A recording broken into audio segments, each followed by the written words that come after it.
Hello everyone and welcome back to the Horror Hut. Before you drift off, it would be a nice idea if you could leave a comment to let me know where you are listening from. Please don't forget to give the video a like and subscribe to the channel. Right, let's get comfy and relaxed, and let's begin. Story 1, Invisible Check-In, Guests Erased from Reality. The night shift at the Golden Pines Motel was quieter than I expected, but not in the way you'd think.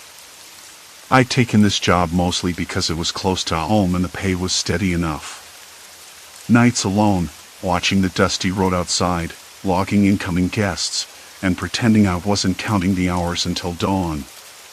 The previous clerk had left after a month, citing weird vibes, but I didn't believe in ghost stories. Not really. Still, sometimes I thought about those words when the wind rattled the window panes or a car passed far too slowly in the dead of night. By 10 o'clock, the few cars that had pulled up to the peeling sign out front had settled in. The motel was the kind of place that never quite looked like it was open, even when it was. Paint chipped away from the wooden posts holding the faded awning, and the cracked concrete steps leading to the rooms were littered with brittle leaves that scraped softly underfoot with every passing breeze. The street lamp outside flickered overhead, throwing long, uncertain shadows across the parking lot. I heard the first set of footsteps around 11, soft, deliberate, a pair of shoes on gravel. Nothing unusual, except the figures didn't appear on the security cameras mounted above the lobby doors. I checked the monitor twice, a little frown creasing my forehead. The cameras were old but reliable. That's when I noticed something else. The night janitor, a guy named Benny, walked past the entrance without a glance. No nod, no greeting. It was like the people arriving didn't exist. I told myself I was imagining things. Maybe those guests were slipping in through the back, or Benny was just tired and distracted. But then it happened again. And again. People arriving, barely making a sound, disappearing into rooms without a word. The other staff, Benny, the cook, even the manager on duty, acted like they weren't there. Like the world was ignoring these visitors. The lobby was freezing despite the heater humming quietly beneath the counter. I wrapped my jacket tighter around myself and tried to shake the unease settling in my chest. The radio crackled with static as I flipped through stations, landing on a late-night news report. The anchor's voice was calm but steady, talking about a string of disappearances in the county over the past few weeks. Young men and women vanishing without a trace. No leads, no witnesses. I suppose it was the timing that caught me off guard. The names they read out, some sounded familiar. I'd seen them around town, at the grocery store, the gas station, the high school football games. I rubbed my eyes and leaned closer to the screen, the words blurring for a moment. That's when I realized the faces on the missing persons posters taped to the bulletin board behind the counter matched the people slipping into the rooms. My hands trembled. I blinked hard, convinced I was connecting dots that weren't actually there. But the images stuck with me, a knot tightening in my stomach. I wanted to ask Benny, or the cook, or anyone, but the silence in the motel was thick, impenetrable. Like everyone was holding their breath. Around midnight, a cold draft swept through the lobby, making the old blinds rattle against the window. The scent of damp earth and rot filtered in. I shivered. Outside, a dog barked once, distant and sharp, then silence. Complete silence. I found myself watching the hallway leading to the rooms, heart thudding in my ears. The faint hum of the air conditioning masked the occasional creak of floorboards. I could hear muffled voices sometimes, low and hurried, but when I tried to listen more closely, the sound stopped, replaced by the soft shuffling of feet retreating down the corridor. I caught a glimpse of a figure in room 5, a young woman, face pale under the dim hallway light, eyes wide and unfocused. She didn't meet my gaze. She moved like she was searching for something, or maybe running from it. I cleared my throat, stepping closer, but before I could speak, the door clicked shut behind her. No knock, no warning. I called out, "Hey, are you okay?" My voice sounded too loud, too intrusive in the quiet night. No answer. I knocked softly, waited. Nothing. Just the faint hum of the air conditioner and the distant echo of footsteps fading away. Later, Benny came by to check on the lobby. He glanced at the closed door without comment, his expression unreadable. "You see anything weird tonight?" I asked, trying to keep my tone casual. He shook his head. "Nothing I haven't seen before." But the way he said it didn't sit right. I wanted to press him, but something in his eyes warned me off. I tried to tell myself it was paranoia, that I was just tired, imagining things in the shadows. Still, I couldn't shake the feeling that the motel itself was watching me back, silent, patient, waiting. As the clock crept towards 1 in the morning, I found myself standing by the window, staring out at the empty road. The night held its breath, and I wondered how many more faces would slip through these doors unnoticed before someone finally spoke up. Something was wrong here. I just didn't know exactly what yet. A sudden creak from the hallway jolted me, then silence. The creak echoed again, louder this time, cutting through the quiet like an item through damp cardboard. I didn't move for what felt like forever, ears straining for any sign of movement. No footsteps, no shuffling, just the hum of the air conditioner's rattle and a faint buzz from the neon vacancy sign outside. The smell of stale cigarette smoke and musty carpet filled the lobby, pinching at the back of my throat. I swallowed hard. Then, a soft knock at the office door startled me so badly I nearly jumped out of my skin. Benny's face appeared in the crack beneath the door, his eyes half-lidded but sharp as ever. "You good in there?" he asked, voice low. "Yeah," I said, trying to sound casual but my voice caught. "Just thought I heard something." He pushed open the door and stepped inside, closing it behind him. The office was cramped, cluttered with logbooks, a half-empty coffee cup, and a dusty stack of flyers advertising local attractions that nobody ever asked about. Benny leaned against the desk, folding his arms. "You sure you're okay? You look like you've seen a ghost." I laughed, but it was hollow. If there were ghosts here, I'd be the first to check out. He gave me a sideways look. "Maybe you're closer than you think."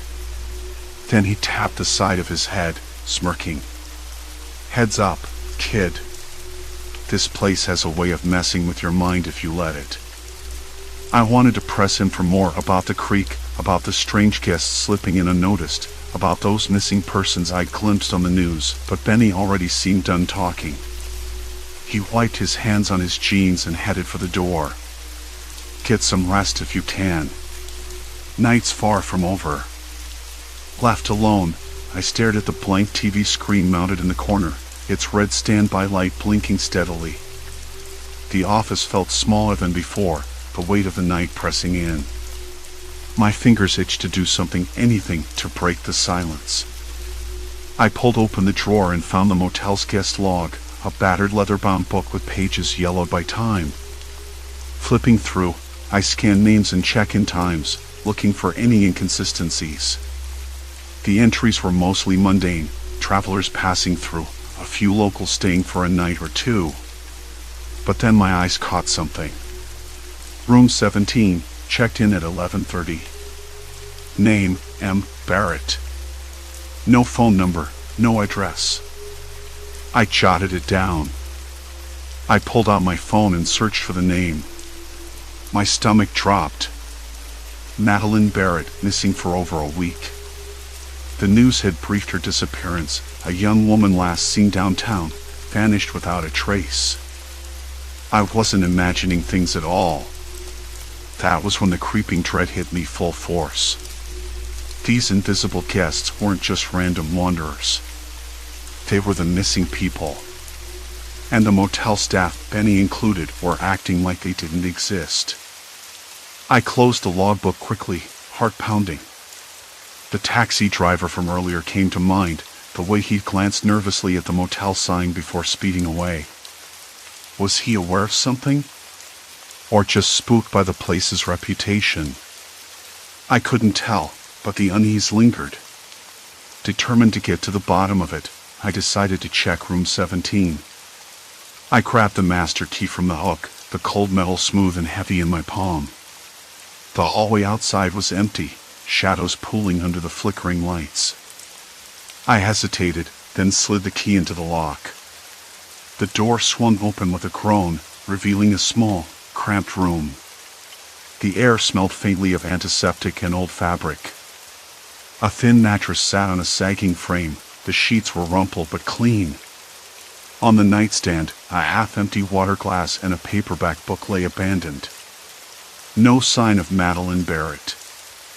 I stepped inside, the floor creaking underfoot, and scanned the room for anything out of place. On the wall, a faded postcard showed a beach scene, sunny, serene, a stark contrast to the motel's dim gloom. I picked it up and turned it over. A scribbled note, "Wish you were here." A sudden noise made me jump. The window rattled slightly in its frame, a gust of cold air slipping through a cracked pane. I pulled the shutters closed and locked the window, feeling a shiver run down my spine. Back in the office, I sat down and tried to piece it all together. Why were these missing people here? The staff's indifference suddenly felt sinister, like a silent agreement to pretend nothing was wrong. But why? And who was behind it? The phone rang, sharp and sudden, breaking the silence. I jumped and fumbled to pick it up. "Hello?" "Hey, it's Lisa," said the voice on the other end, breathless and urgent. Lisa was the morning shift clerk, usually chipper and unflappable. "I don't know if you're still there, but something weird's going on. Guests keep asking about rooms that don't exist. One lady just said she saw a man in the lobby who vanished. Literally vanished." I rubbed my forehead. A man who vanished. "Lisa, are you sure?" "Yeah, I know how that sounds, but look, I'm serious." And the weird part? The cameras in the lobby are glitching. Like static and weird shadows. I'm freaked out. Static on the security cameras? That was impossible. The system was old but functional. Unless someone was tampering with it. "Stay put," I said, trying to keep calm. "I'll be there in a few minutes." I grabbed the flashlight from the desk drawer, the beam narrow but strong. The lobby was colder than before, the stale air thick and hard to breathe. I swept the light across the room. Empty chairs, a dusty coffee pot, the same flickering bulb overhead. Then I saw it. Footprints. Faint but distinct, trailing from the entrance toward the back hallway where the staff rooms were. They weren't on the carpet but on the worn linoleum, smudged and fresh. Whoever had been here had left in a hurry. I followed the trail, heart hammering. The hallway was dark, the flickering light casting long shadows that played tricks on my eyes. At the end, the staff break room door was closed. I knocked softly. "Lisa?" I called. No answer. I pushed the door open. Empty. The small room smelled of stale coffee and something metallic, like rust or old blood. My stomach twisted. Then I noticed the small calendar hanging crookedly on the wall. The date was circled in red. Today. There was a note scrawled beneath it, "Don't trust the night." I swallowed hard, the words echoing in my mind. Who had written that? Why? Suddenly, the office phone buzzed again. I answered quickly. "Look outside," Lisa whispered, her voice trembling. I turned to the window just in time to see a figure slip into a black sedan parked under the flickering streetlight. The car sped off into the night, headlights cutting through the fog. And then the lobby door creaked shut, locking itself behind me. Silence. Complete silence. Except for the low hum of the air, cold and heavy with silence conditioner, and the distant echo of footsteps fading away. The sedan's taillights vanished into the fog, swallowed by the night, and I stayed frozen by the window longer than I should have. The stale air in the break room pressed against my skin like a damp sheet, and the metallic scent still lingered, sharp and unsettling. I rubbed my arms, trying to shake the chill that wasn't just from the cold. Lisa's whispered warning, "Don't trust the night," reverberated through my mind with a strange insistence, like an echo I couldn't quite place. I closed the window and took a slow breath. The hallway outside was silent, except for the low hum of the flickering fluorescence overhead. I glanced back at the crooked calendar, the dates circled in red. Today. Not yesterday, not tomorrow. Today. Whoever wrote that wanted someone, maybe me, to pay attention. I pocketed the note, heart still hammering, and stepped back into the hall. The trail of smudged footprints was gone. No fresh marks led anywhere, just the usual dirt and wear. Like nothing had happened. But I knew better. The front desk phone buzzed again, making me jump this time. I grabbed it before it stopped ringing. "Hello?" I said, voice low, cautious. Silence. Then, a faint click and a rustle. Then a voice. Not Lisa's but a man's, low and hurried. "Check room 12. Now." The line went dead. Room 12. The name sounded familiar, but when I thought hard, I couldn't place it. I pulled out the motel logbook from under the counter, pages yellowed and curling, and flipped through the names. Room 12 was empty. No guest had checked in there for days. At least, not officially. I swallowed hard and pushed off from the desk. The hallway stretched out before me, shadows pooling in the corners. I felt the worn plaster walls, rough and cracked, beneath my fingertips as I passed. It was colder here. The air smelled like damp carpet and something faintly sour. I paused at room 12, my hand on the knob, feeling the cool metal bite into my skin. I hesitated. Something wasn't right. But curiosity, or maybe something darker, pushed me forward. Inside, the room was dim, lit only by the flickering yellow glow from the street lamp outside that filtered through the thin curtains.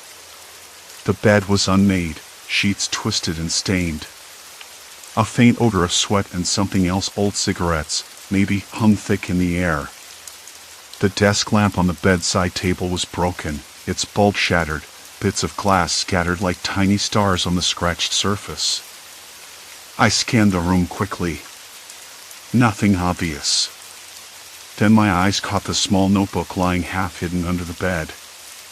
I knelt and reached for it, the floor cold and sticky beneath my knees. The cover was leather, cracked and worn. I flipped it open. Names. Dates. Addresses. Some crossed out, some circled.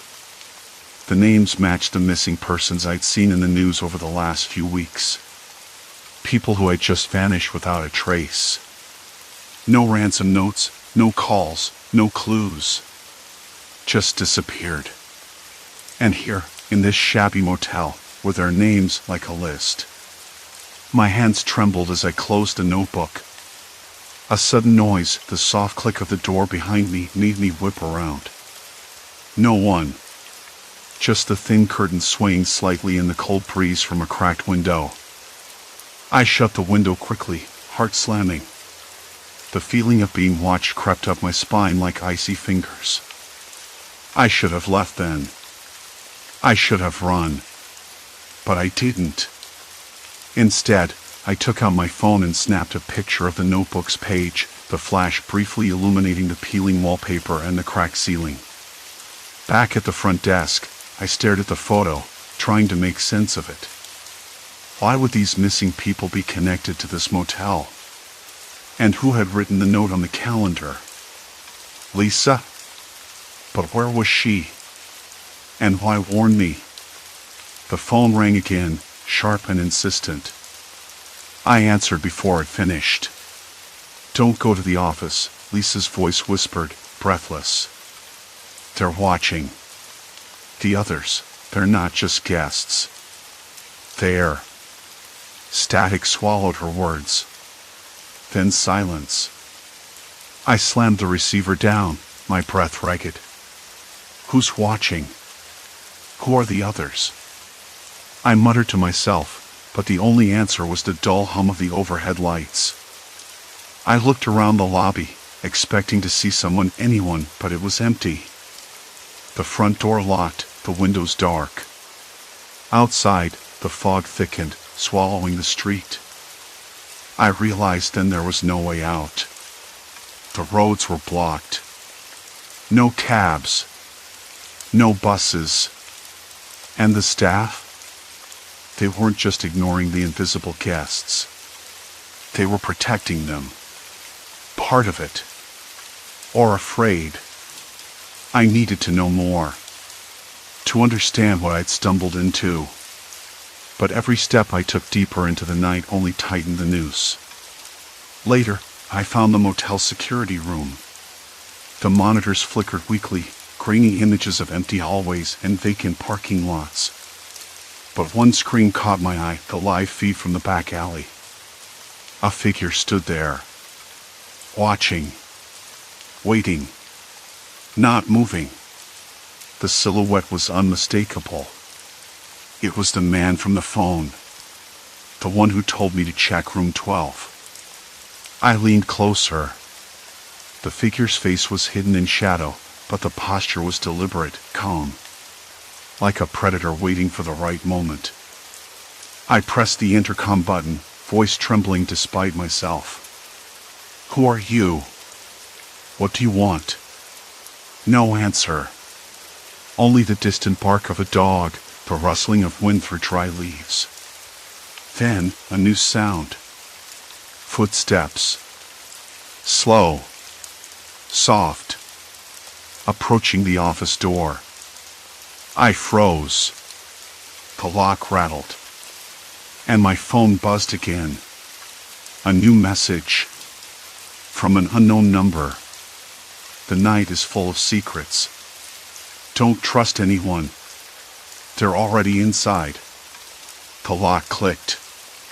Silence. Complete silence. The lock clicked. I swallowed hard. The intercom button was still pressed down in my hand, the plastic cold and slippery. My fingers trembled. Who are you? I asked, voice rough and low, barely a whisper. What do you want?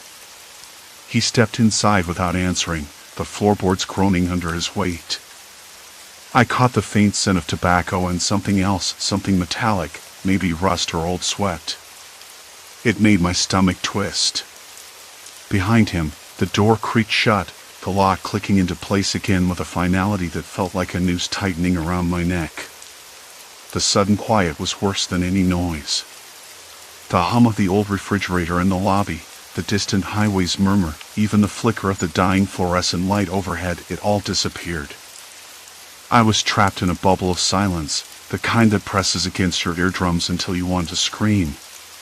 He took a step closer, his eyes never leaving mine. You've seen too much, he said, voice calm but edged with something cold. That wasn't an accident, you know. I clenched my jaw, trying to shove down the panic clawing at my ribs. What do you want from me? A witness is a problem, he said, voice low enough to be a threat. But you can be useful. My mind scrambled. Useful? To whom? For what? I glanced at the door, locked. No way out without him noticing. I was trapped, and the pieces I'd been gathering about the missing people, the silent guests, the staff who pretended not to see, they were closing in on me faster than I thought. You don't have to do this, I said, trying to keep my voice steady. We can figure something out. He laughed, a sound that didn't reach his eyes. You think this is about you? About figuring something out? He shook his head slowly. No. This is about control. About keeping the truth buried under layers of silence and shadows. My hands were sweating, slick against the chipped countertop. I took a breath, tasting the bitter tang of fear and stale coffee in my mouth. What truth? He crouched down, close enough that I could see the faint lines around his eyes, the slight twitch of his lips. The ones who disappear. The ones nobody can find. They come here. You saw them. I nodded, swallowing the lump in my throat. Why? Why here? What happens to them? His gaze shifted to the security monitors, their grainy images flickering. Not all disappearances are accidents or runaways.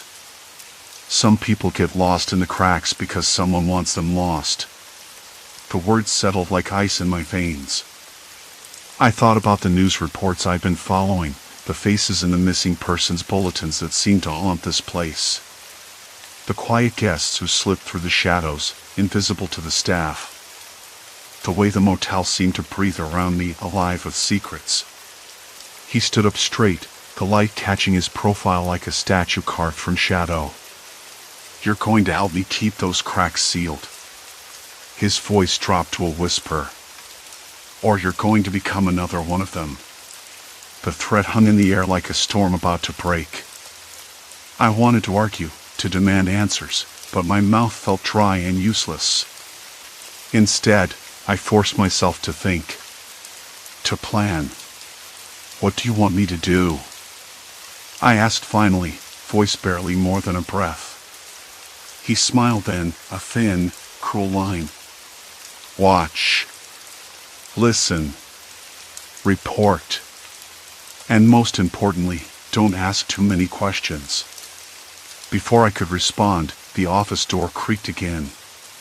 The sound was faint but distinct, like a warning bell. We both froze, eyes darting toward the entrance. Footsteps, fast and light, echoed down the hallway outside. Someone was coming, and neither of us had time to hide. I swallowed hard, heart hammering against my ribs like a trapped bird. The man glanced at me once, sharply, before stepping back into the shadows near the wall. His presence was a dark smear against the peeling wallpaper, impossible to ignore. The door opened wider, and a woman stepped inside. Her face was pale, eyes white with something between fear and determination. Are you okay? She asked, voice low but urgent. I wanted to say yes. To pretend everything was normal.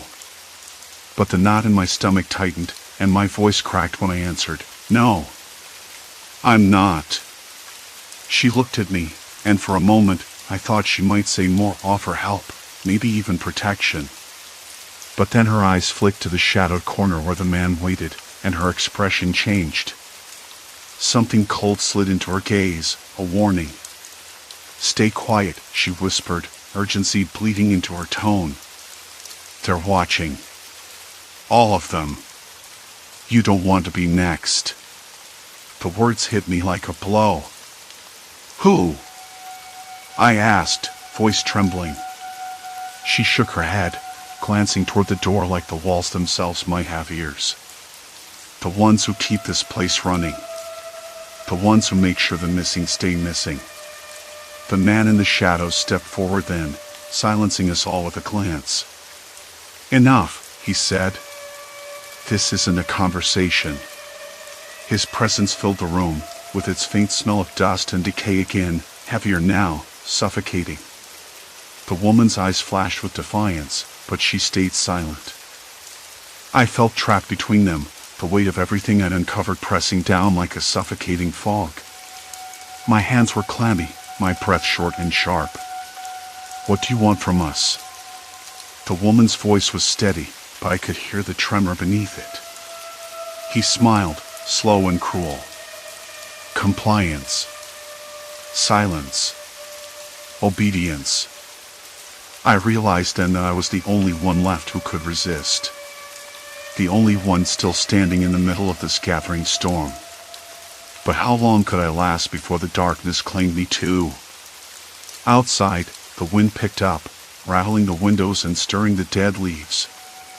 The motel was no longer just a building, it was a trap, a cage, a waiting nightmare. And I was running out of time. The woman glanced at me again. "You have a choice," she whispered. "But it's disappearing fast." The man's smile widened. "Choose wisely." The fluorescent light flickered once more, then died. The room plunged into near darkness, shadows swallowing us whole. Silence.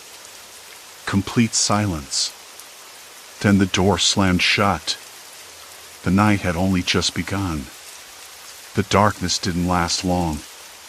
The woman was there, leaning against the peeling wallpaper, eyes wide and unblinking. The man was gone. For a moment, I wondered if he had slipped away through some hidden passage, something I hadn't noticed in a broken-down motel, or if he had simply vanished like a ghost. The thought sent a chill through me, but there was no time to dwell on it. "Are you okay?" I asked, voice rough and a little too loud in the quiet. She nodded, though her lips were pressed so tightly together they looked bruised. "We don't have much time." I swallowed hard. The weight of everything, the missing people, the silent guests, the staff who never blinked, pressed on my chest like a lead weight. I couldn't just stand here. I had to act. "We need to get out," I said, though the words felt hollow. Outside, the wind was still rattling the windows, a low groan threading through the night like a warning. She looked at me, eyes flickering with something I couldn't name. Fear, yes, but also something like hope. "You don't understand. They're watching." I frowned. "Who?" Her voice dropped to barely more than a whisper. "The staff. The ones who pretend not to see the missing. They want us to disappear too." I glanced toward the receptionist's desk, the flickering light above it buzzed faintly. The empty coffee pot, the scattered keys, the stack of canceled reservation slips. Everything about this place was a lie. A trap. "I've seen it," I said, voice steadying. "The missing people. They come back here, but no one notices. They're trapped." She nodded. "Exactly. It's not just a motel. It's a holding place. They keep people here lost, forgotten. And the staff, they're the ones who keep the doors shut." I took a deep breath. "Then we have to call someone. The police. The news." She shook her head. "No one believes you. They never do. And the staff, they'll make sure you don't leave. Or worse." A cold sweat broke out on my back. The walls seemed to close in, the peeling wallpaper curling like dead skin. I could almost hear the echo of footsteps behind the door, the slow, deliberate shuffle of those invisible watchers. "Listen," I said, lowering my voice. "I don't want to end up like them. We need a plan." She looked at me, eyes sharp. "I have one. But it's risky." I stepped closer. "Tell me." She paused, biting her lip. "There's a back exit. Not on any map. It's old, rusted shut, but I know the janitor keeps the key." The janitor. Of course. The one who never spoke, who moved silently through the halls like a shadow. I remembered the way he had glanced at me earlier, his eyes too quick to dart away. He wasn't just a cleaner, he was a gatekeeper. "Where is he now?" I asked. "Last I saw, he was near the laundry room. We can try to find him, convince him to give us the key." I nodded, my heart hammering. Let's go. The hallway was colder than before, the stale air carrying a faint scent of mildew and something metallic I couldn't place. We moved quietly, footsteps muffled against the threadbare carpet. At the end of the hall, the laundry room door stood slightly ajar, the dim light inside flickering. I pushed it open. The janitor was there, hunched over a cart stacked with cleaning supplies. His eyes lifted slowly, calm but unreadable. "We need the back door key," I said, trying to keep my voice firm. "Please." He said nothing for a long moment. Then, slowly, he reached into his pocket and pulled out a small, rusted keychain. The keys jingled softly. He handed it to me without a word. Something about his silence felt like a warning, but I didn't have time to question it. We moved toward the back exit, the key cold in my palm. The door was heavy and groaned loudly as we pushed it open into the cold night air. Stars were hidden behind thick clouds, and a chill wind swept past us, carrying the scent of damp earth and distant rain. For the first time in hours, I felt something close to hope. But hope was fragile. The motel loomed behind us, dark and silent, like a beast waiting to close its jaws again. We didn't stop running until the motel was a distant shadow on the horizon. When we finally reached the safety of a gas station down the road, my hand shook so badly I could barely dial. The woman stayed silent, watching the motel's direction with wide, haunted eyes. The police came, of course. They took our statements, asked questions we barely had answers for. The motel was searched, but no one found anything unusual. No missing persons. No secret back doors. Just an old, run-down building with a bad history and a lot of rumors. I know how that sounds. Maybe it was all in my head. Maybe I was just tired, paranoid. But I still have the key. It feels heavier than it should, cold and real in my pocket. Sometimes, late at night, I think about those guests, the ones no one ever saw leave. The ones who slipped in quietly and vanished. And I wonder what happened to the woman, too. She disappeared after that night, like she was swallowed whole by the shadows. I never went back to that motel. I couldn't. It became a place I avoided, a story I buried deep inside me, locked away like the secrets behind that rusted door. But the motel never stopped watching. The image of those empty eyes, the silence that swallowed everything, it stays with me. A reminder that some places hold more than just dust and broken dreams. They hold the echoes of people lost to the dark.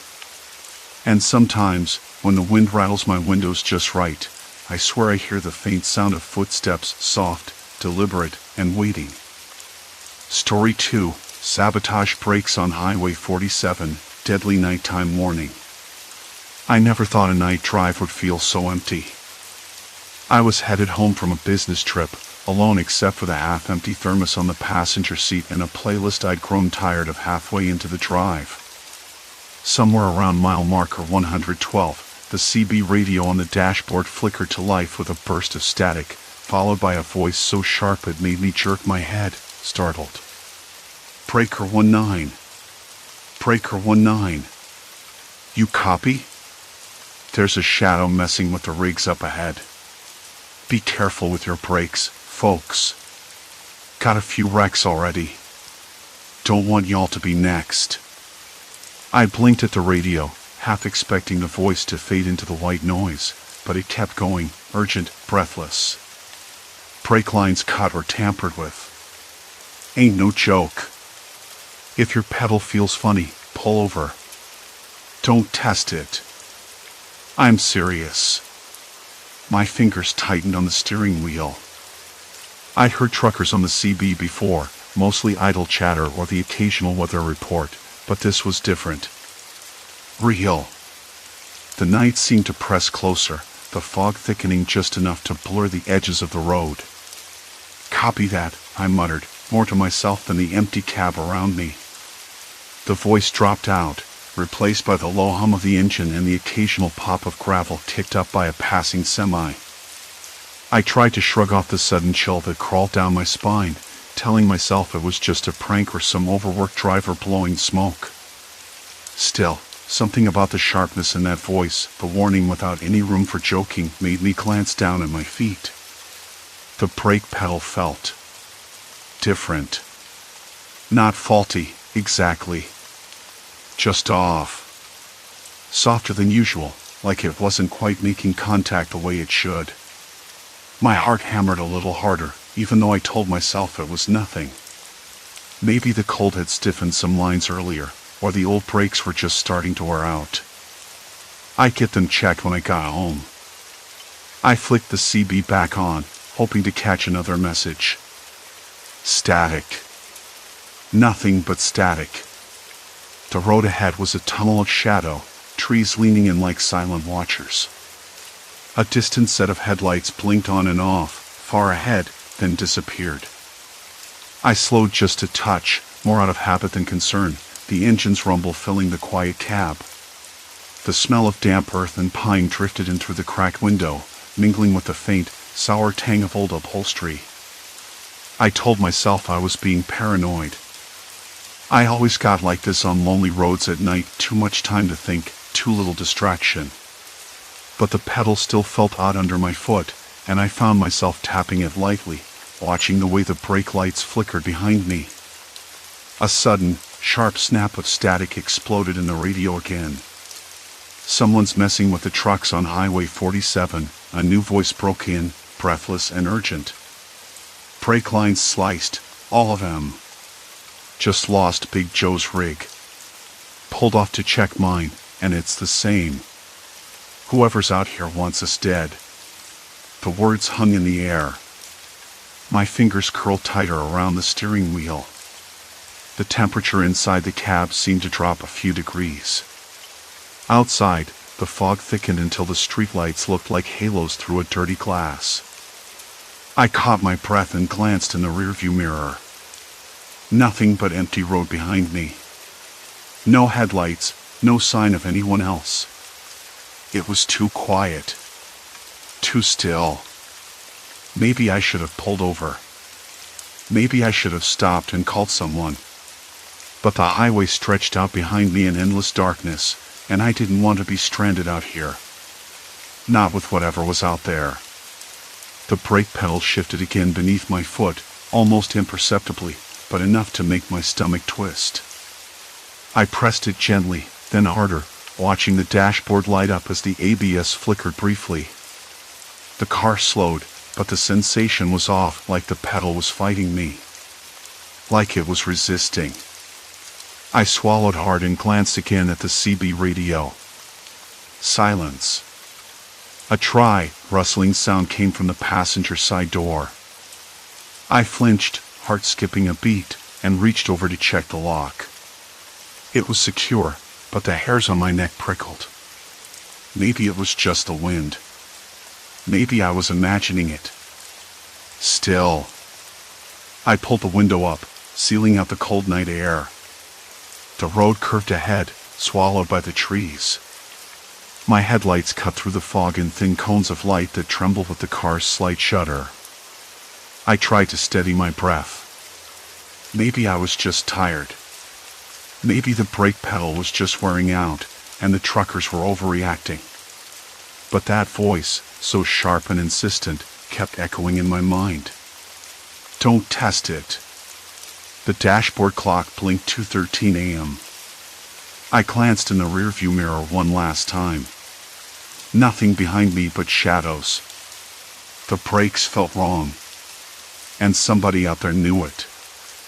I pressed harder, heart hammering as the truck's tires protested against the slick pavement. The fog thickened, swallowing the edges of the road, and then there a sudden, low rumble beneath the engine. The warning light flickered on the dashboard, pulsing like a warning beacon. I gritted my teeth, gripping the wheel tighter, each breath shallow and quick. Somewhere just beyond the veil of mist, something was waiting, watching. And I was running out of time. My eyes darted to the rearview mirror. Glowing red eyes pierced the gloom, closing in fast. The red glow in the rearview mirror vanished as suddenly as it had appeared, swallowed by the fog and darkness behind me. The brakes were still twitchy beneath my foot, the pedal's resistance uneven, like something was interfering with the fluid pressure.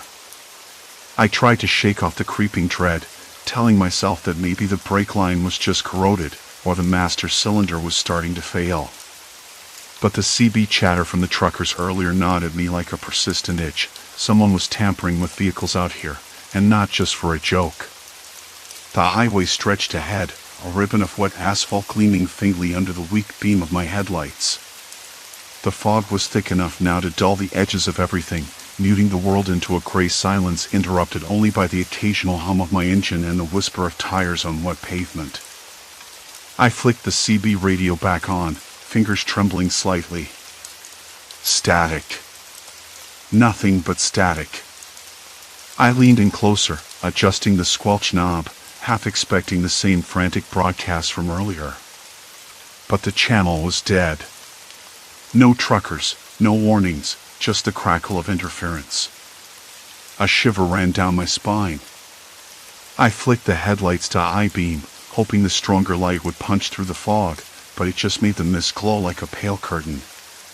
There was no sign of any other cars, no trucks, nothing.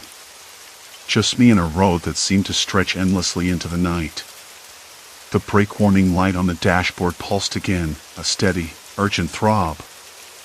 I pressed the pedal harder, trying to test the response. The car slowed, but the pedal felt soft, almost sponge-like, and the car swayed slightly to the right. My stomach clenched. I wasn't imagining this. Something was definitely wrong. I pulled over cautiously onto a small gravel shoulder, the tires crunching against the stones. The car's engine ticked softly as it cooled, the sudden silence around me thick and heavy. I grabbed my phone, no signal. Of course. No surprise there. The kind of place where the night clings to you like a second skin tends to resist the reach of cell towers. I stepped out, the cold air biting through my jacket, smelling faintly of damp earth and gasoline. The fog wrapped around me like a shroud, muffling the distant sounds of the world. I leaned down and ran my fingers along the front left tire, then the brake line visible beneath the wheel well. It looked intact, at least from where I could see. Still, I crouched and peered underneath, squinting into the dim light cast by my phone's flashlight. The brake line was metal, coated in grime, but there was a faint glint near a section of tubing, an almost imperceptible kink. My fingers brushed over it, and the metal felt cooler here. Too cool. Not the smooth, uninterrupted line I expected. I pulled back, heart hammering. This wasn't normal wear. Someone had been here. Someone had messed with my car. I grabbed my jacket and slammed the door shut, the sound echoing unnervingly in the quiet. The fog shifted, and I thought I saw movement, a flicker of shadow just beyond the tree line. A figure? No. Maybe a deer.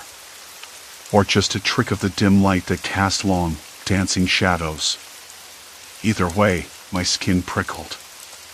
Back inside, I sat behind the wheel, fingers trembling as I dialed 911. The call didn't connect. No signal. I tried again, then gave up. I was alone, with a car that might fail me at any moment and something out there waiting in the fog. The CB radio crackled suddenly, startling me. I yanked the mic up. Breaker, breaker. This ain't no joke, folks, a gruff voice sputtered through the static. Someone's been cutting lines. Brake lines. On the rigs. It's deliberate. Don't trust your brakes out here. I swallowed hard. The voice sounded older, tired, urgent. You got a description? A location? I asked into the mic, voice barely steady. Last one spotted near mile marker 47, the voice replied, a hint of panic creeping in. Tall, shadowy. Moves fast. No face. Just a silhouette messing with trucks before they hit the ditch. A cold sweat broke across my forehead. How do you know it's the same person? I asked. Patterns, buddy. Patterns don't lie. We're all watching. And waiting. Don't test your brakes. If they fail, don't fight it. Pull over.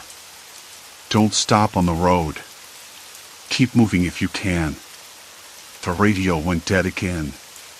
Silence settled like a blanket.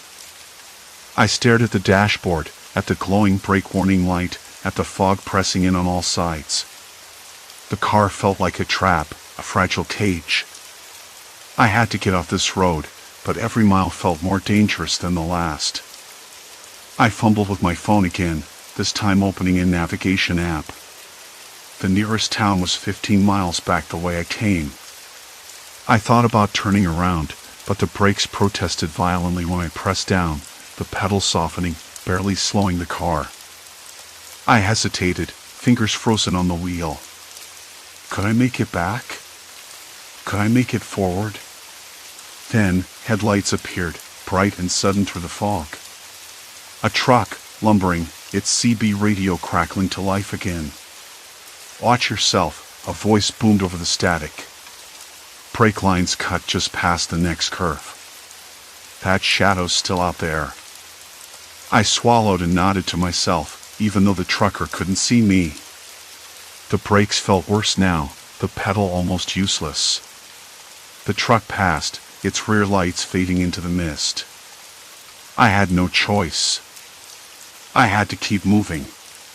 The next curve was sharp, the road slick with rain. I pressed the brake pedal gently, then harder. The car drifted wide, the tires whining as I fought for control. My pulse rattled in my ears, each breath shallow.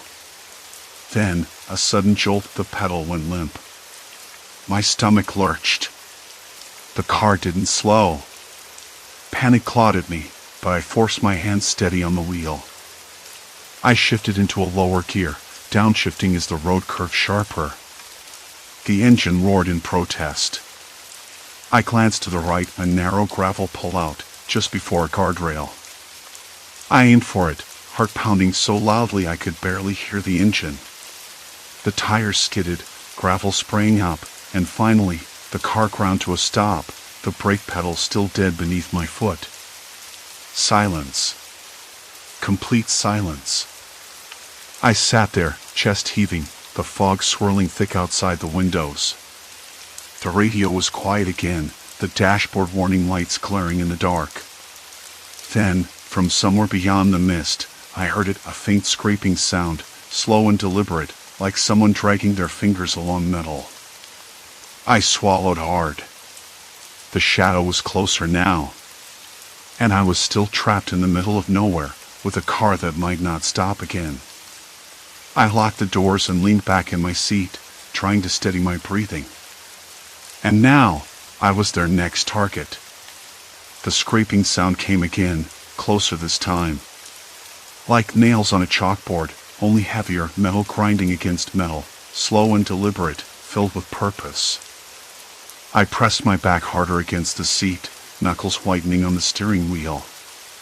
Outside, the fog swirled like smoke, thick and suffocating, swallowing the edges of the road and the guardrail. My breath fogged the glass in front of me, and a cold sweat broke out along my spine. The radio crackled suddenly, breaking the silence. My fingers jerked toward it, nearly dropping the wheel. The static was louder now, a harsh buzz cutting through the night. A voice came through, clipped and urgent. "Break her, break her. This is Big Rig Charlie. Watch your six, folks. Brake lines are getting slashed out here. Ain't no accident. Somebody's out to get us. Don't trust the shadows." The voice was ragged, breathless. Then it faded into static again.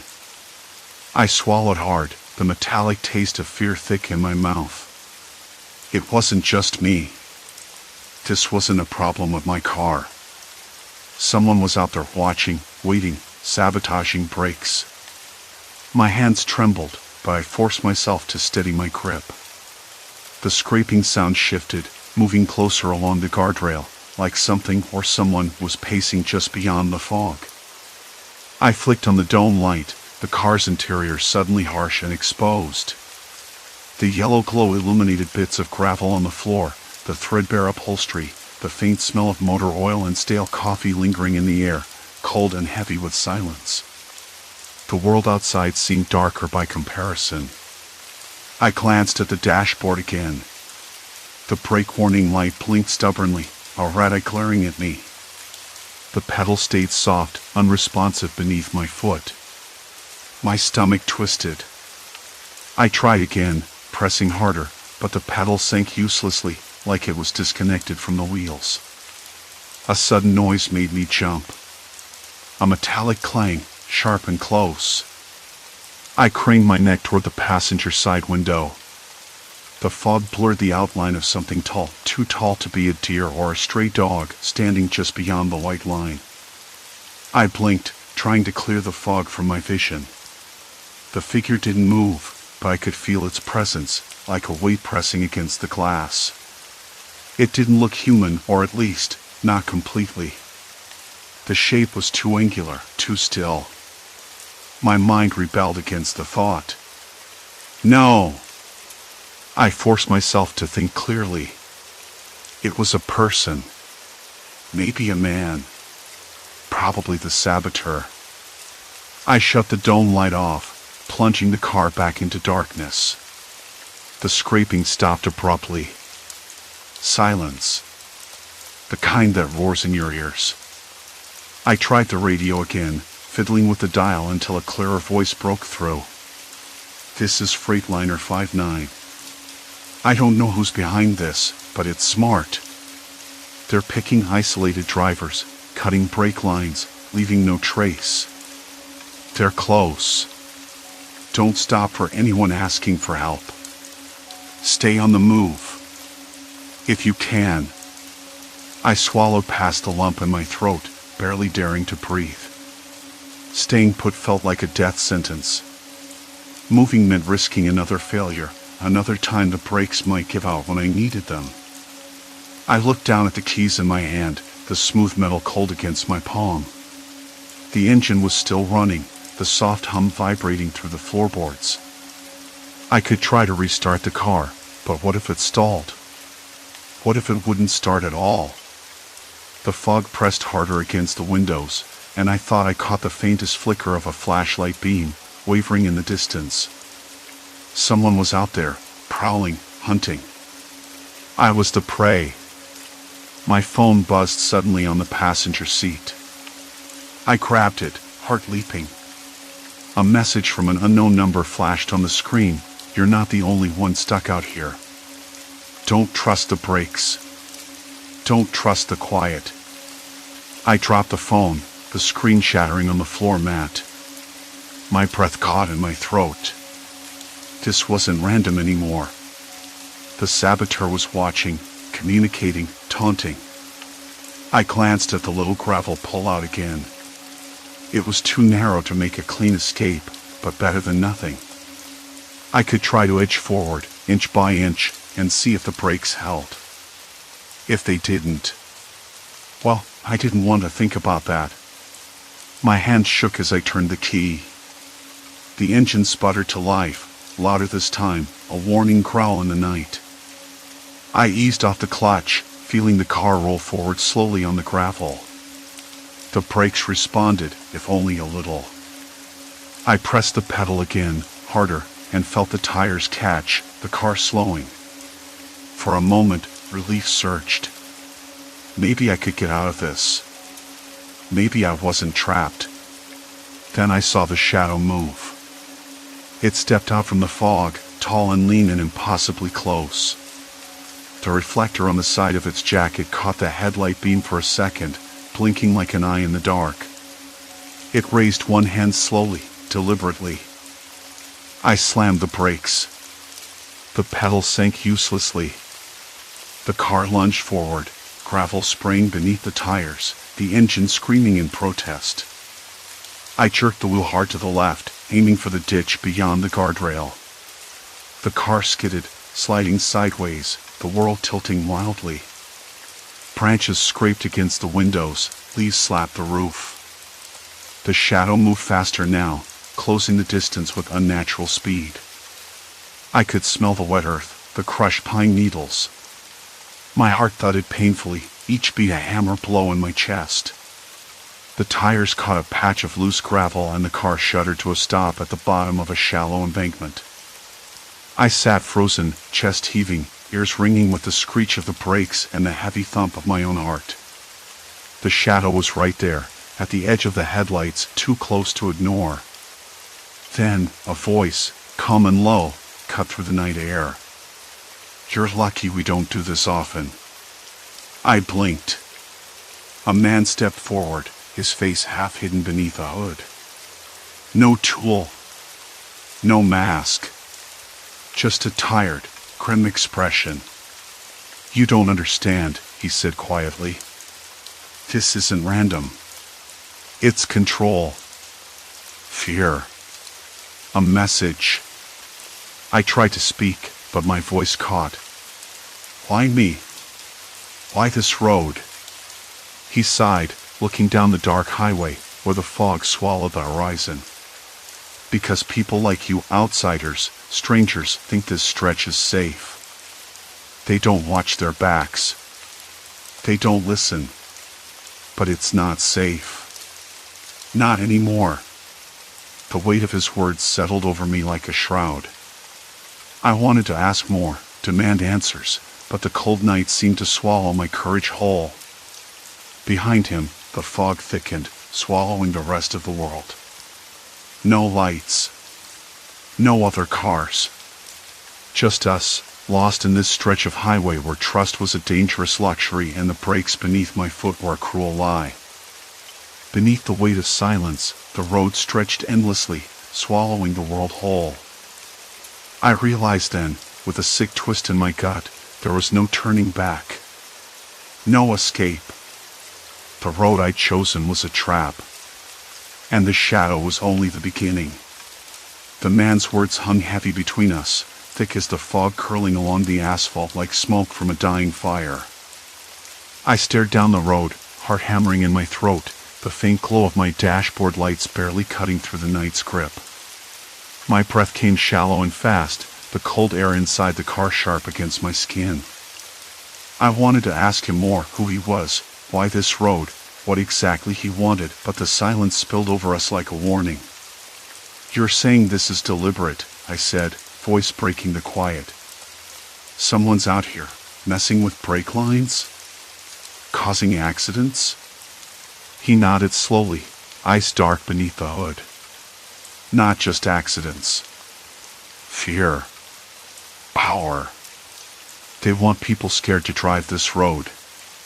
To look over their shoulder every time they press the pedal." I swallowed hard, the weight of that sinking down into my bones. It made the earlier radio chatter, the frantic CB messages, the warnings between trucks make a grim kind of sense. This wasn't random. It was a message. And I was right in the middle of it.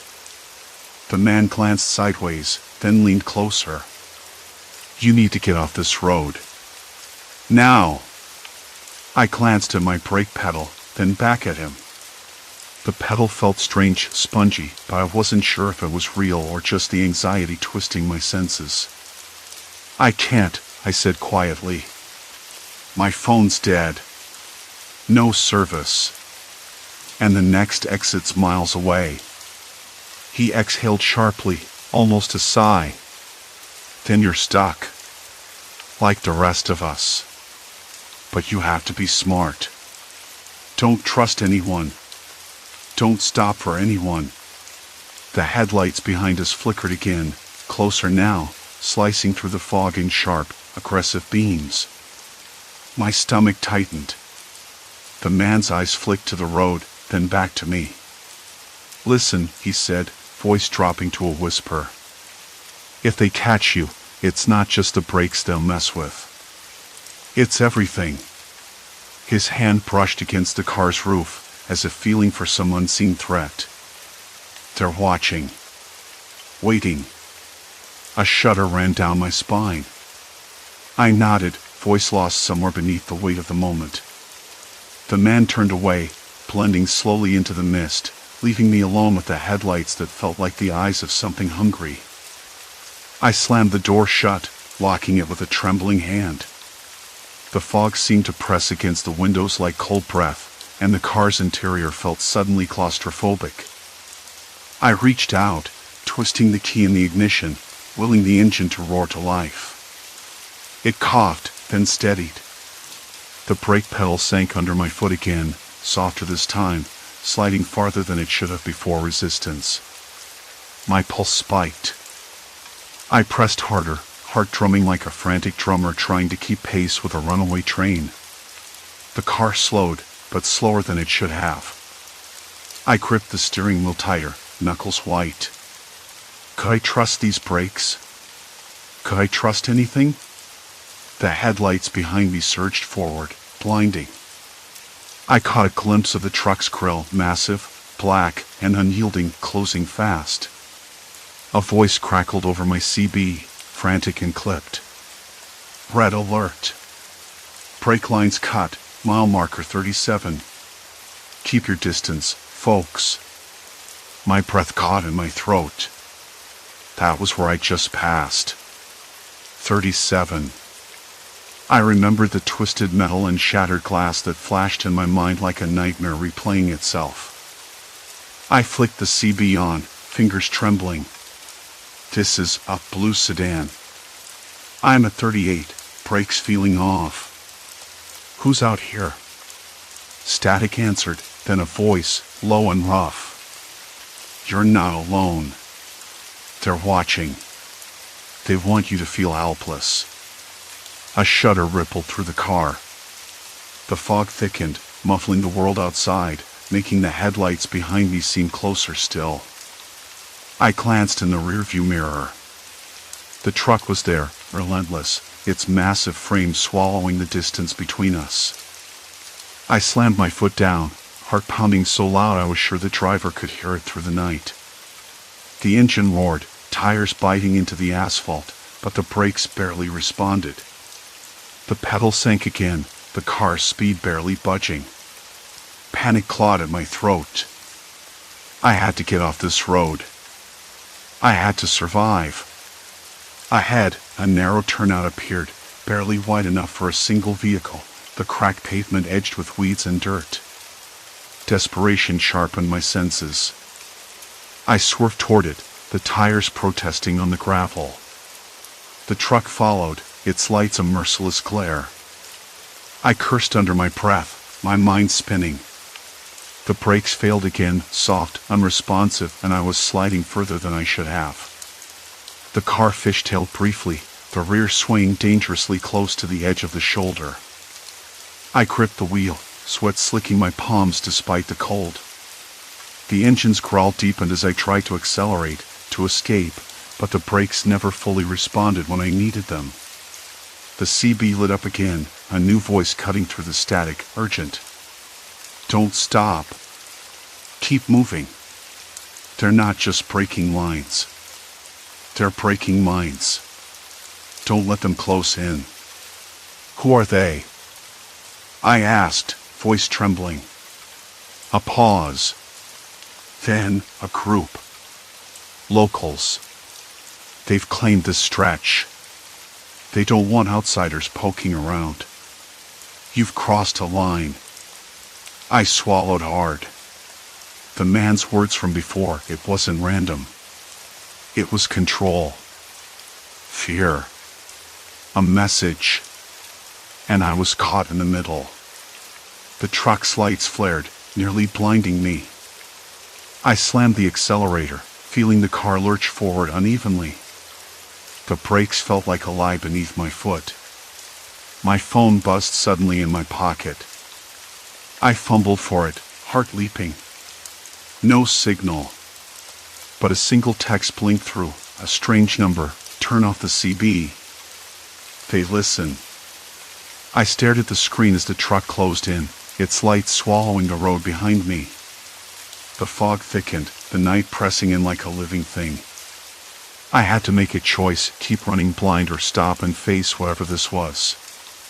Hands trembling, I reached for the CB microphone. Before I could speak, the truck's horn blared a long, low sound that vibrated through the car's frame. The brakes beneath me responded then, just enough, and I slammed the pedal down, the car jerking to a halt on the gravel shoulder. Silence. Complete silence. The headlights behind me dimmed, then vanished into the fog. I sat frozen, breath ragged, the cold sweat running down my back. The CB crackled faintly, but the voices were gone. My phone buzzed again, another message, don't trust anyone. Not even me. I stared at the screen, mind spinning. Who was I supposed to trust? Who had sent that message? The night had turned colder. The kind of cold that settles into your bones, sneaking past your jacket and into the marrow, making every breath sharp and white in the dark. I kept my hands tight on the steering wheel, knuckles pale beneath the worn leather.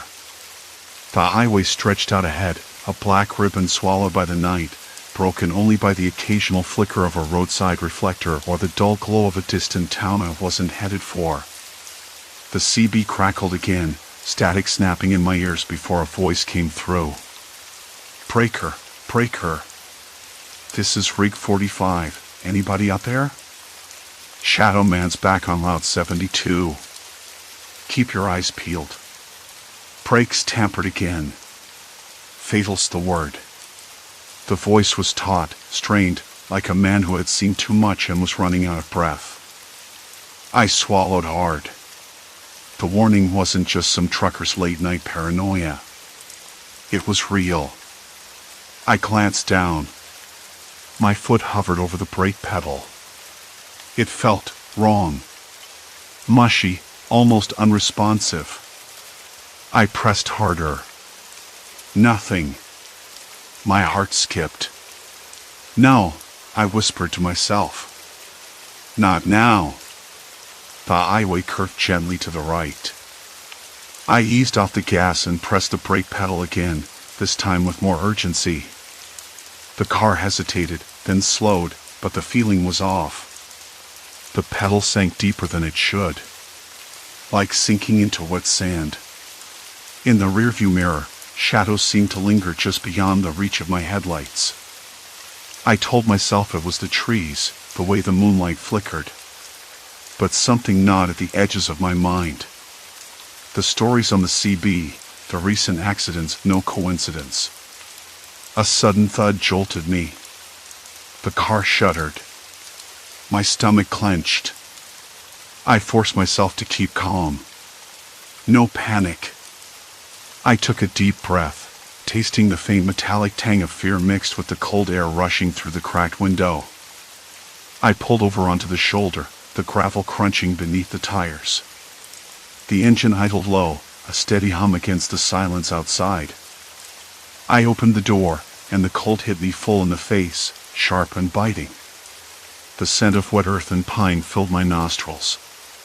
Somewhere in the distance, a dog barked once, then stopped. I knelt down, heart hammering against my ribs. The brake line. I tried to see under the car with the flashlight on my phone, but the beam was weak, dancing across the rusted frame and tangled undercarriage. I couldn't tell if anything was wrong, but the pedal's feel told me otherwise. Then, footsteps. Crunching gravel. Slow, deliberate. I froze, breath caught in my throat. My mind raced, trying to locate the source. Movement flickered at the edge of my vision, a figure stepping out from the shadows beneath the trees. Tall, broad-shouldered, but the face was obscured by darkness. I scrambled back into the car, slamming the door shut. Locks clicked. The engine roared to life as I fumbled with the key. My hands trembled. The figure didn't move fast, not yet. Just watching. Waiting. Silence. Complete silence. Go, I told myself, pressing the gas. The tires spun briefly on the gravel before biting into the asphalt. The car lurched forward, headlights cutting through the night. The figure remained at the roadside, still as a statue, watching me leave. I didn't stop. Not for a mile, not for 2. The brake pedal still felt off. I kept a hand lightly resting on it, ready to press hard if I needed to. The CB was silent now. Maybe the others had gone off air. My mind reeled with questions. Who was this person? What did they want? Why tamper with brakes and risk lives? The thought of someone lurking on a lonely highway, watching vehicles slow and die, sent a cold shiver down my spine despite the heat rising in my face.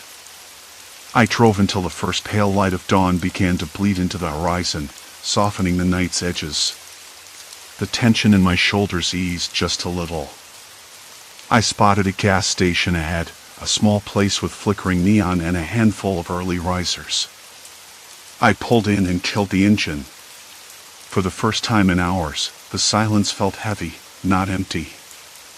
I stepped out, the cool morning air biting at my skin, and looked back at my car. The brakes still felt unreliable. I needed help. Inside the station, the clerk was an older man with tired eyes and a permanent crease between his brows. I told him what had happened, my voice low, rushed with urgency. He nodded slowly, then grabbed a phone. "I'll call the highway patrol," he said. "They've been hearing about these accidents too. Said they're sending someone out. You wait here." I sat on a rickety plastic chair, the cold vinyl sticking to my jeans. My hands wouldn't stop shaking. I thought about the shadowy figure, the way he'd stood just out of reach, like a predator marking territory. The thought made my stomach twist again. The patrol arrived just as the sun was climbing higher, casting long shadows across the cracked pavement. The officer was calm, professional, but his eyes held a grim seriousness. He inspected my car carefully, kneeling by the wheels, checking the brake lines. "You're lucky," he said finally. "Someone cut your rear brake line. Could have been catastrophic." I nodded, swallowing hard. "Do you think they'll catch whoever's doing this?" He shrugged. "We're setting up patrols, checking trucks, cars.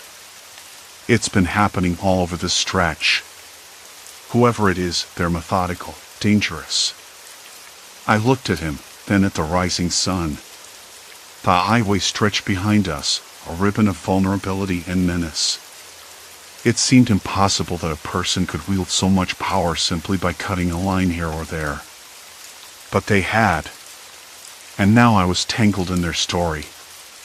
The officer handed me a card. "If you see anything, hear anything, call us immediately. Don't drive alone if you can avoid it." I tucked the card into my pocket, the paper rough and real. The fear that had gripped me moments ago was still there, simmering, but it was mingled now with something else. A stubborn thread of resolve. I thought about the stories I'd heard on the CB, the warnings shouted in static-laced voices. The Shadow Man was no ghost, no legend. He was real. A person capable of cruelty, hiding in the dark places between towns. And I'd looked him in the face. I drove away from the gas station, slower this time, brakes responding as they should. The road ahead was uncertain, but I wasn't the same person who'd started this trip. Something inside me had shifted. The highway was no longer just a lonely stretch of asphalt under the stars. It was a place where danger could hide, sure, but also where courage could take root. I promised myself I wouldn't be silent. I'd tell the story. Spread the word. Keep the radio on, listen for those voices in the night. Story 3, The Unlisted Cabin, Reality That Unravels. I wasn't exactly looking for trouble when I booked the cabin. Honestly, I just wanted to get away from the city noise, the endless hum of traffic, and the fluorescent buzz of my office. The kind of place where the air, cold and heavy with silence, smells like pine and damp earth instead of stale coffee and printer toner. I found the listing on a rental site that didn't seem to exist anywhere else. No reviews, no company info, just a handful of photos and a price that was too good to pass up. I know how that sounds, but I was tired of the usual Airbnb routine, the predictability of polished interiors and polite neighbors. This cabin was supposed to be different. Remote. Untouched. A chance to disappear for a few days. The drive was longer than I expected, winding through narrow gravel roads that seemed to twist in on themselves. The sun was already dipping low behind the trees when I pulled up, the sky bruised purple and orange. The cabin sat just off a clearing, surrounded by thick pines that swallowed the fading light. It wasn't much weathered gray wood, a porch with a sagging railing, windows dark except for the weak glow of an old oil lamp inside. The smell hit me before I even stepped out of the car, pine resin mixed with something faintly sour, like damp wool left too long in a closed bag. It was oddly comforting, yet a little off. Inside, the air was cool and smelled of aged wood and something faintly metallic. The floorboards creaked underfoot, thin rugs covering patches of worn hardwood. A stone fireplace dominated one wall, cold and empty, the hearth filled with a scattering of ash that looked like it hadn't been disturbed in months. The furniture was sparse, a lopsided armchair, a rough-hewn table, a bed with a thick quilt folded neatly at the end. I ran my hand over the rough plaster walls, feeling the uneven bumps and cracks beneath my fingers. The cabin had a lived-in feel, but I was the only one there. At least, that's what I told myself. I dropped my bag by the door and lit the lamp. The flame flickered, casting long shadows that danced across the ceiling. Outside, the wind rustled the branches, the sound like a low murmur just beyond the walls. I opened the small kitchen window to let in fresh air. The night smelled colder than I expected, a sharp bite that made my skin prickle. Somewhere in the distance, a dog barked, short, urgent, then silence. I took it as a good sign. Signs that I wasn't completely alone, that there was some human life out there beyond the trees. I unpacked slowly, arranging essentials on the table, a notebook, my phone, though the signal was patchy, a bottle of water. I made myself a cup of tea from the packet I'd brought, the bitter warmth spreading through my hands as I wrapped them around the chipped mug. The cabin creaked again, a long groan from the floorboards or maybe the walls settling. It was hard to tell. The silence was heavy, pressing in, but not quite empty. It was the kind of quiet that makes you listen too hard, a vacuum waiting to be filled. I decided to explore before nightfall fully swallowed the woods. The cabin had what looked like 3 rooms, a small living area, the kitchen, and the bedroom. Simple, straightforward. But as I walked through the space again, something nudged at the back of my mind. The door to the bedroom didn't quite line up with the hallway the way I remembered. At first, I chalked it up to the uneven floor or my own clumsiness. Still, I paused, hand on the doorknob, wondering if I'd imagined the angle. The window in the bedroom faced the forest, the glass cool and slightly fogged from the chill. I could see the dark shapes of trees, their branches scratching at the sky. The moon was a sliver, barely enough light to make out the rough bark and tangled undergrowth. I leaned closer, breath fogging the glass. A faint movement caught my eye, something slipping behind a tree, too quick to be certain. I blinked, and it was gone. Back inside, I tried to shake the feeling.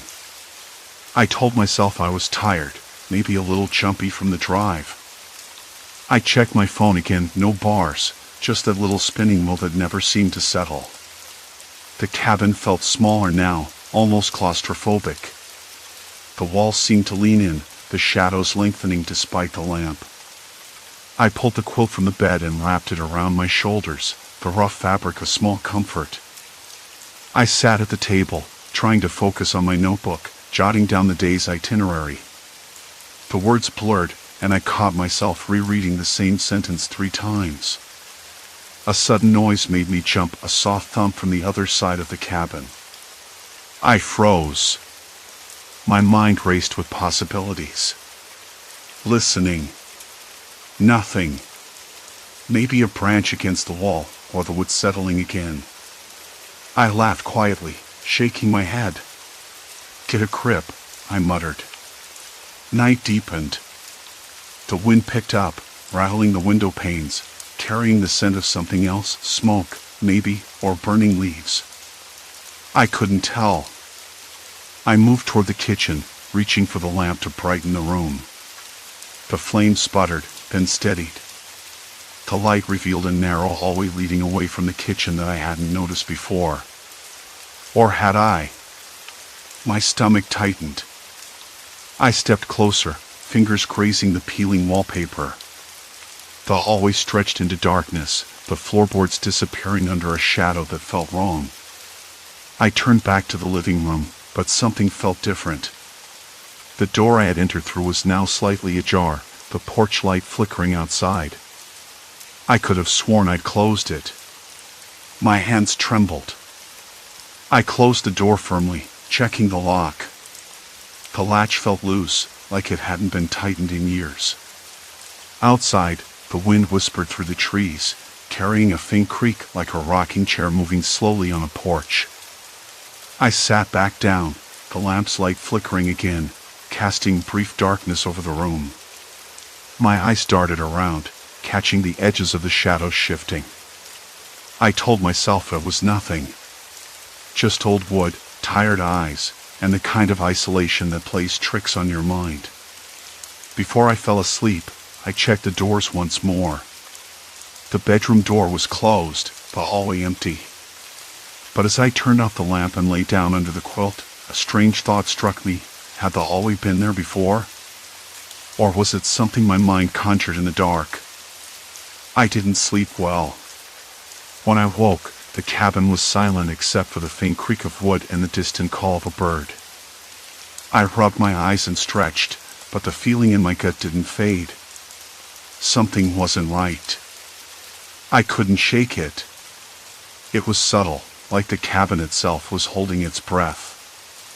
Later, as I prepared a simple breakfast, toast and instant coffee, I noticed the floorboards near the kitchen felt warmer than the rest of the floor, almost like the heat from a stove left on. But there was no stove. Just a cold metal countertop and a sink with a dripping faucet that I hadn't heard before. I checked the rooms again. The hallway I'd seen last night was gone, replaced by a solid wall covered in faded wallpaper. Had I imagined it? Or was I losing track of time? The sun was higher now, but it felt as if the cabin existed on its own clock. I wanted to call someone, tell them where I was, but the signal was still dead. The isolation was total. No one would know if I didn't check in. No one but me. I kept moving through the cabin, opening doors, looking for the hallway, for anything else that didn't belong. The rooms felt the same, but not quite. The angle shifted just enough to unsettle me. A door that led to the kitchen one minute would open to the living room the next. I stepped back, blinking hard, the walls seeming to breathe around me. I sat down heavily on the armchair, the threadbare fabric rough against my palms. I whispered to myself, it's just the cabin. It's old. It's creaky. But my voice sounded strange in the stillness, like a stranger's. The sun began to tilt west again, shadows stretching long and thin. I found myself staring at the window, watching the trees sway, the light fading in unpredictable ways. The dog barked again, closer this time. And little did I know.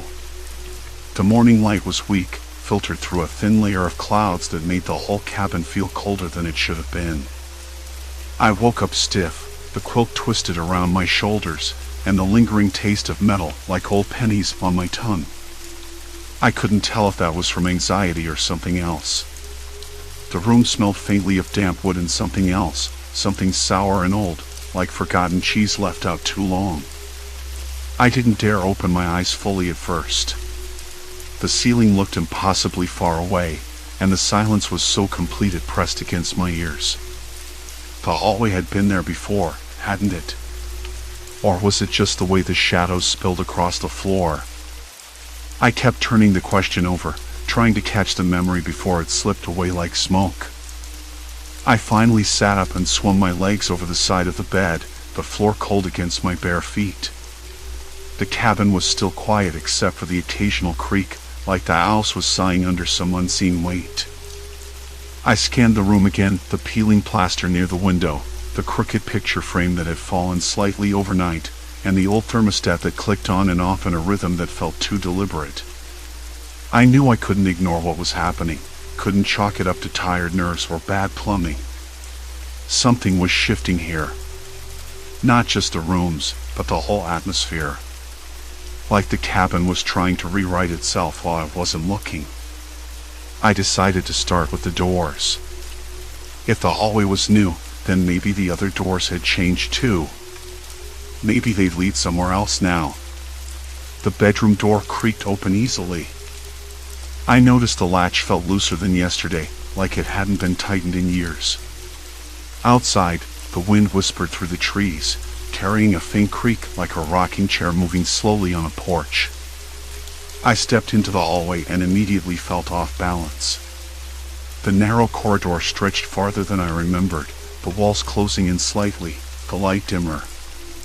I pressed my hand against the rough plaster, the texture uneven and crumbly. My fingertips left faint dust behind.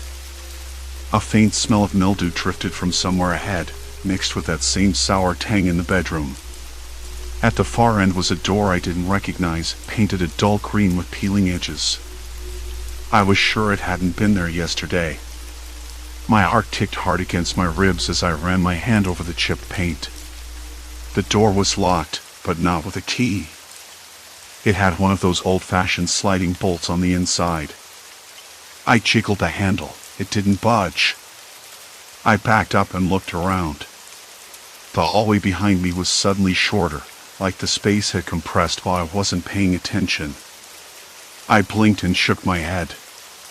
Maybe the cabin was playing tricks, or maybe I was losing it. Either way, I needed more information. I made my way back to the living room, where the air, cold and heavy with silence, felt warmer and the scent of pine cleaner. The kitchen door was open now, but the kitchen itself looked different, smaller, with a different layout. Cabinets that had been on the left were now on the right. The sink was closer to the stove, and the window above it showed a view of dense trees, tighter than before. I ran my fingers along the counter, smooth but sticky in one spot. I tasted the air, musty and faintly bitter. The flickering light from the single bulb overhead cast jittery shadows that looked like they were moving just beyond the edge of my vision. I took out my phone to check the time. It was almost noon, but the battery was down to 15%. Signal was patchy at best, and the screen flickered when I tried to load a map app. No surprise there.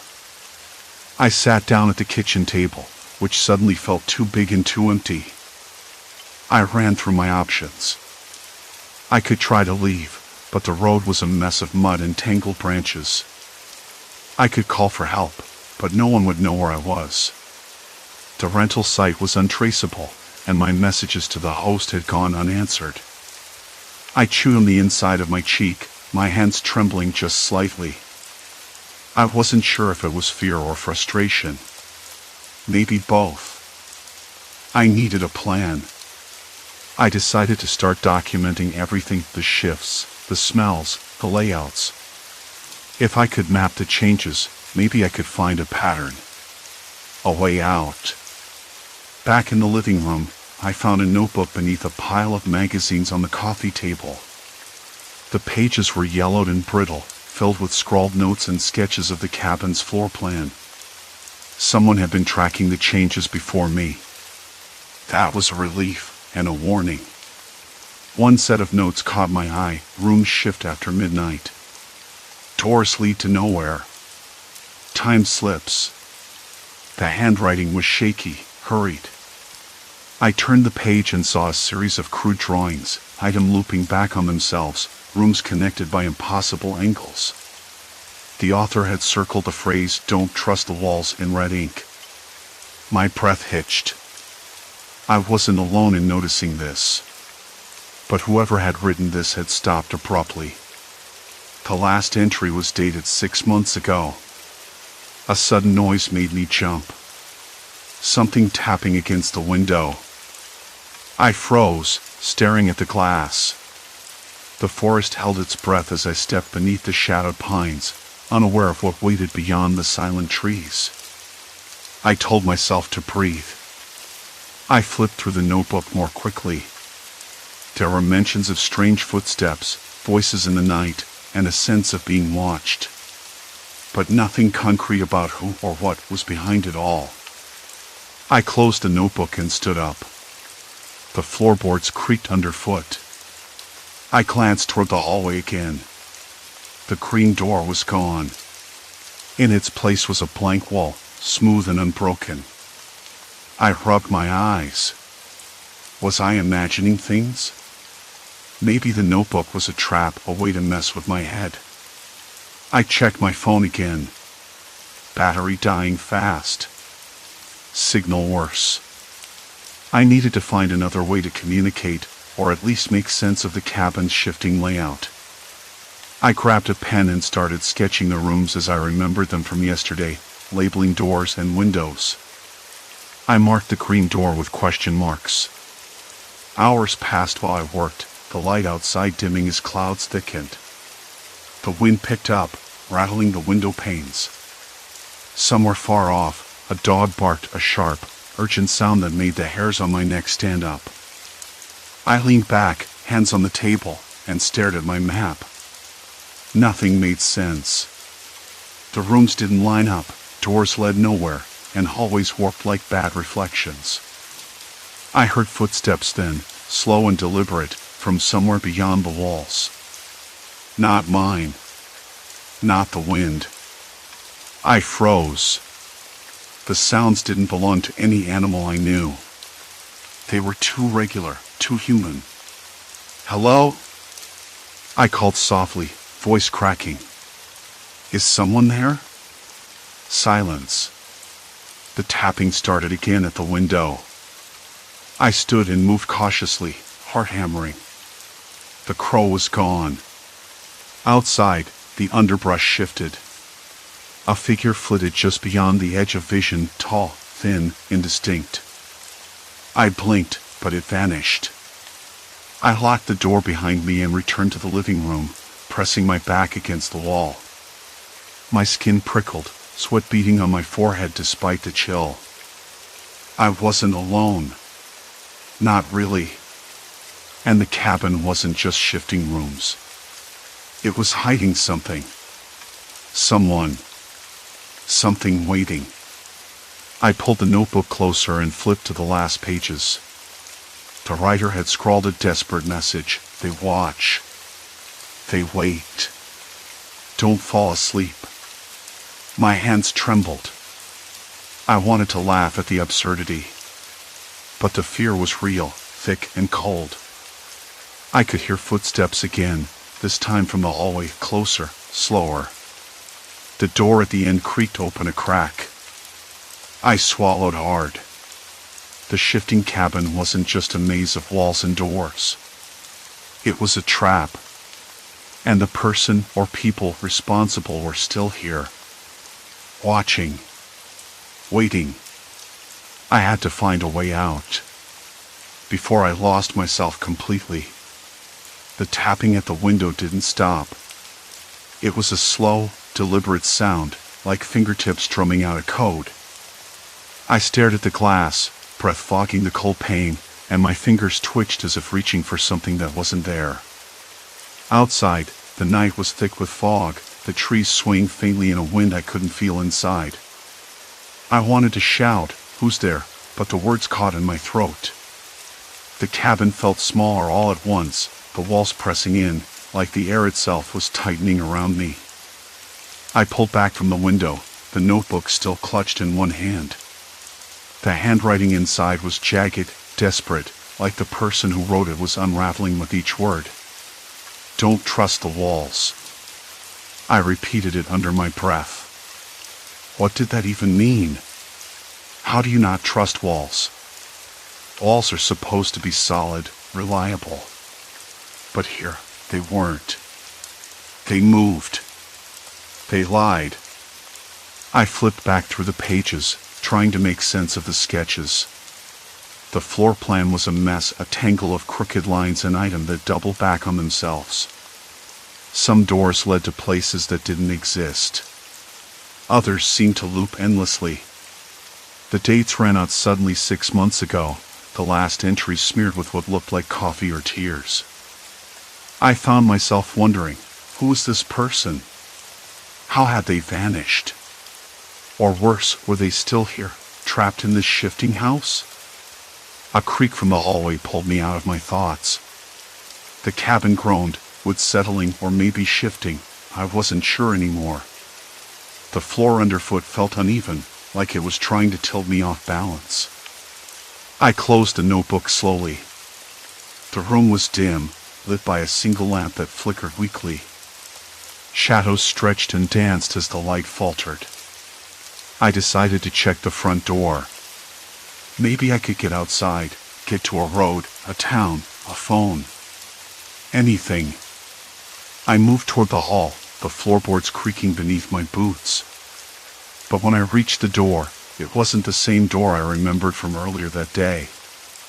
The handle was higher, the wood grain different, and the lock was missing altogether. It was just a hollow frame leading into another room, a room I hadn't seen before. The smell hit me first, damp earth, old paper, and something metallic. That metallic scent was faint but sharp, like blood or rusted iron. I stepped inside cautiously, every nerve screaming at me to turn back. The room was cramped, no windows, walls lined with shelves crammed full of jars and bottles. Some contained strange, unidentifiable objects floating in murky liquid. Others were dusty, their labels faded beyond recognition. I reached out to touch one, and my fingers brushed against a cold glass surface. The contents rippled slightly, like something alive. My skin prickled. I swallowed hard, backing away. The door frame behind me seemed to shift, narrowing, the light dimming until the only glow came from a small bulb hanging from a frayed wire overhead. Then I heard it, a voice, low and uneven, almost a whisper. "You shouldn't be here." I spun around. No one. Just shadows curling into corners, the faint hum of the cabin's old wiring. I tried to steady my breath, to make sense of the voice. Was it my mind playing tricks? Or something else? "Show yourself," I said, voice cracking. "Who's there?" Silence. Complete silence. I told myself it was probably the wind, or maybe an animal outside. But the voice had been too clear, too human. It sent a cold spike through my spine. I hurried back through the shifting hallways, the layout twisting with every step. The floor plan in the notebook no longer matched what I saw.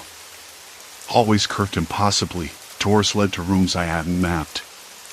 Time seemed to warp, my watch blinked erratically, minutes vanishing, then returning like a broken clock.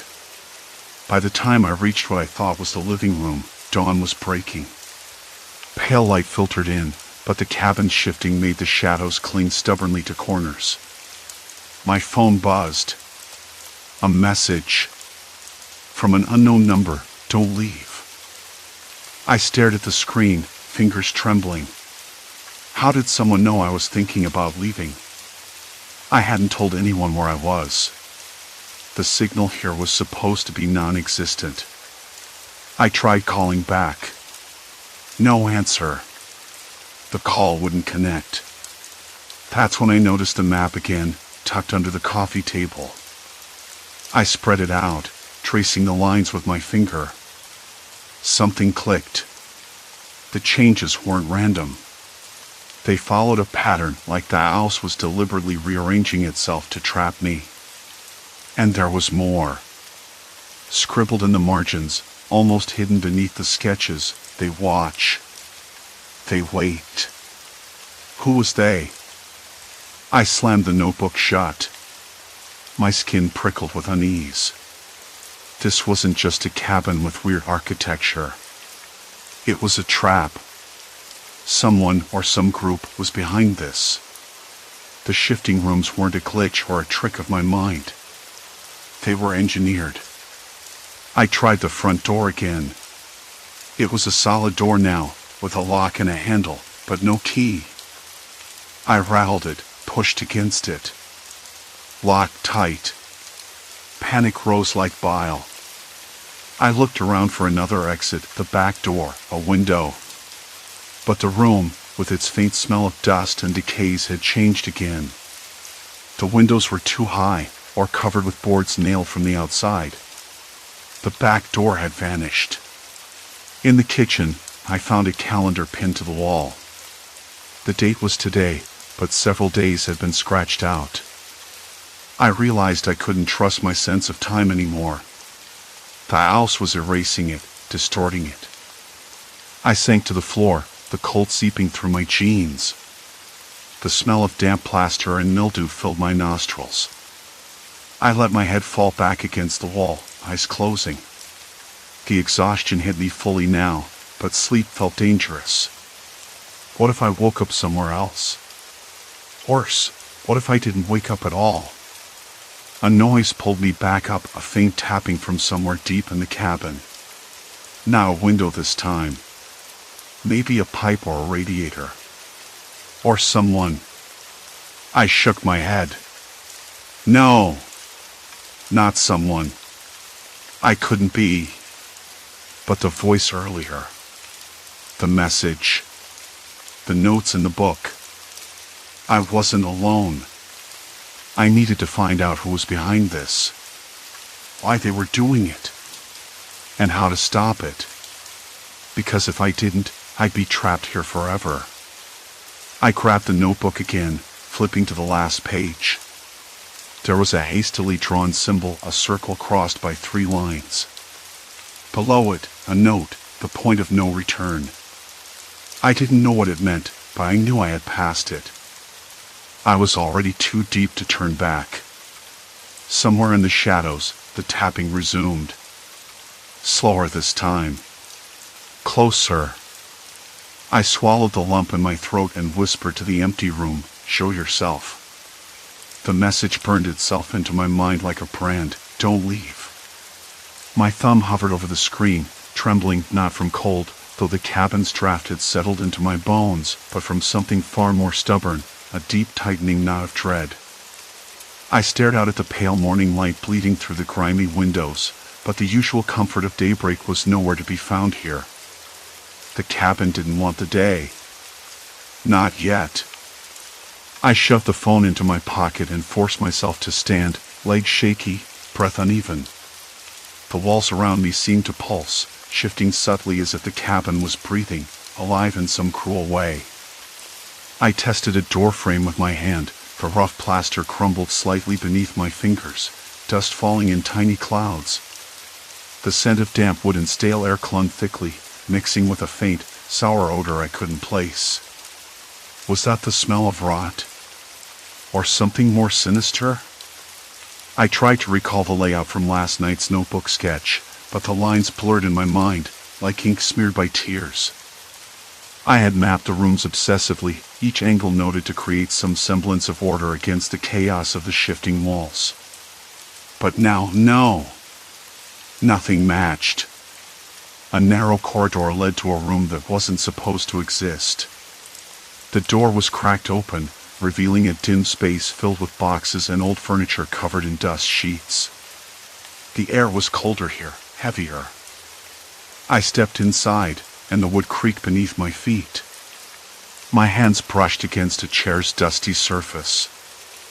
I caught a whiff of something, old leather, maybe, mixed with the faint metallic tang of rust. Something scraped softly behind me. I whipped around, heart hammering, but there was only a small spider retreating into a crack in the wall. The silence returned, louder than before. I swallowed hard. The voice from last night. The message on my phone. Someone was here, somewhere in this labyrinthine cabin. Watching. Waiting. A sudden clatter echoed from the hallway. My head snapped toward the sound. Boxes shifting? Footsteps? I couldn't tell. The walls seemed to close, and as the cabin rearranged itself again, the door I had just entered disappearing into a blank wall.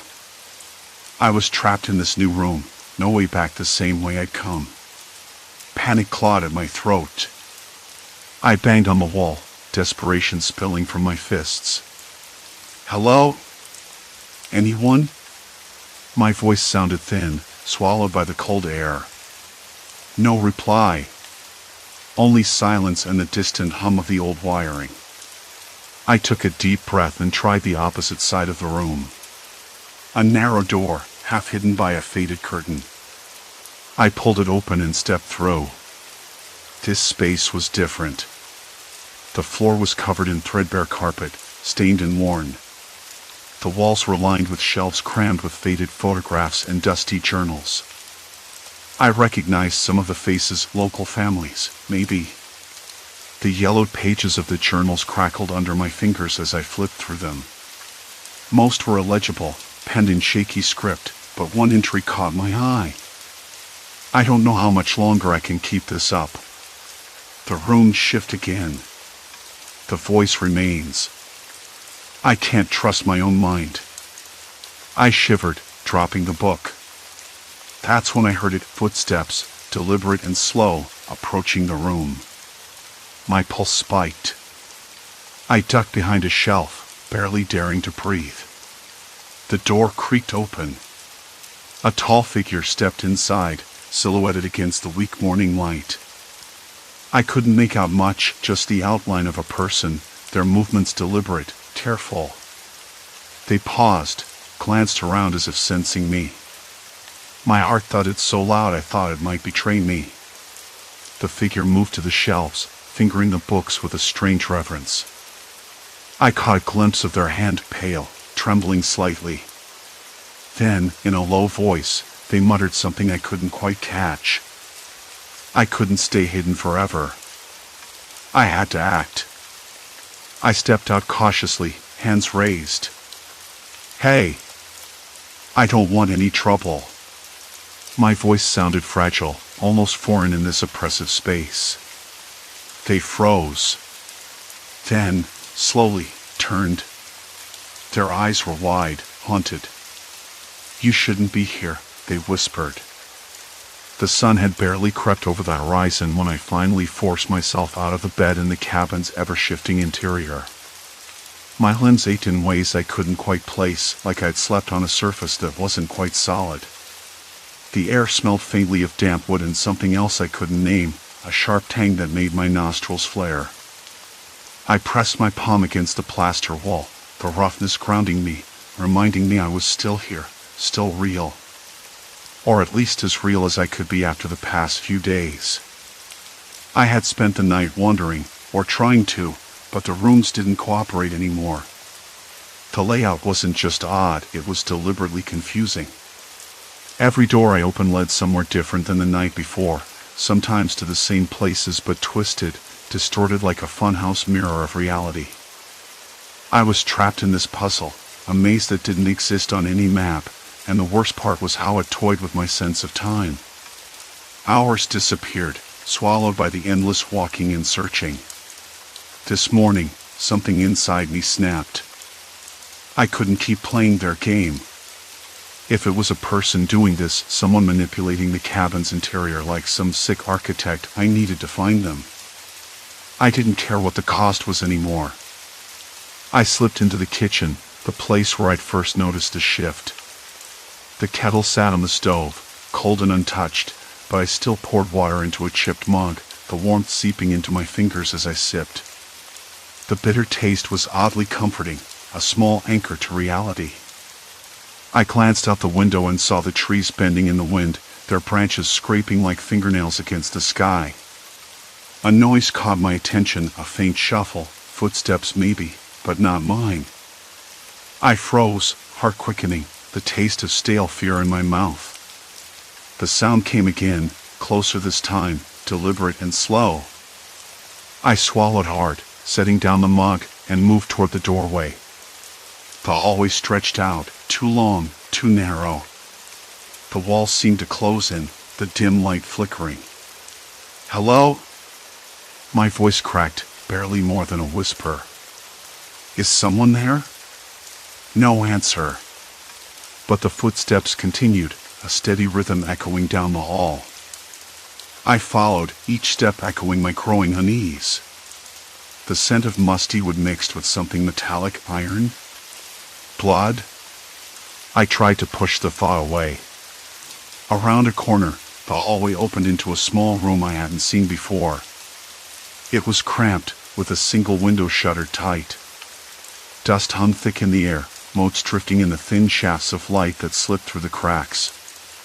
In the center, a chair faced the wall, a figure slumped against it. I stopped cold. The figure was a man, mid-30s maybe, with tangled hair and eyes that snapped open when I stepped closer. His gaze was wild, haunted. "You shouldn't be here," he said, voice rough, like gravel scraping. His hands were bound with rope, the fibers biting into his wrists.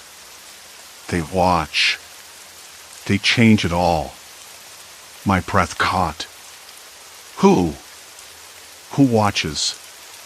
He shook his head, eyes darting nervously. "The people who built this place. The ones who want to keep you here. Like me." The air turned colder, a chill creeping under my skin. "Why? What do they want from us?" He coughed, a dry, painful sound. "Control. Fear. They don't need to hurt you directly. Just make you doubt yourself, doubt what's real." His voice cracked. "I've been trapped for days. Weeks maybe. Lost time, memories. It's a prison." I sat down opposite him, my hands trembling. I thought I was going mad. The rooms, the time gaps, the way the doors shifted. I thought it was me. He gave a bitter laugh. "No. It's the place. Whoever set this up knows how to mess with your mind without touching you. A psychological trap. It's brilliant in a terrible way." I looked away, the weight of his words settling like a stone in my chest. I thought the shifting rooms were some glitch, a weird quirk of architecture. But this was deliberate. Malicious. "Can you get out?" I asked. He shook his head again. "No." They watch the exits. Cameras, sensors. You don't see them, but they're there. He winced, pulling at the ropes. If they catch you trying to leave, they reset the place. Change everything. Erase time. I swallowed hard. The implication was clear. I was in a cage, and every attempt to escape only tightened the bars. "What about your phone? Your things?" He nodded toward a small, cracked screen lying on the floor near the chair. The battery was dead. No signal. It's blocked. No way to call for help. That's when I realized the rental site, the untraceable booking. This wasn't some accident or mistake. It was a trap set by someone who wanted control, who wanted to manipulate people into this endless confusion. I rubbed my temples, the ache growing. We have to find a way out. Together. He looked at me, eyes sharp despite the exhaustion. "You don't get it. Alone, you might last a day, maybe two. With me, maybe longer. But the place adapts. It learns how you think, how you move. I clenched my jaw. Then we outsmart it. We watch for patterns, mark the doors, map the changes. A faint smile flickered on his lips. You're braver than I thought. We spent the next hours pacing the cabin, tracing the walls, marking the doors with bits of charcoal from the fireplace. The room shifted slightly, but with careful observation, patterns emerged. The kitchen always led to the same hallway, the bedroom morphed into a study, and the back door, the one I tried to escape through before, was locked tight but with a small vent beside it. We crouched together by the vent, cold seeping through the thin metal mesh. It was just large enough for a small hand or a tool.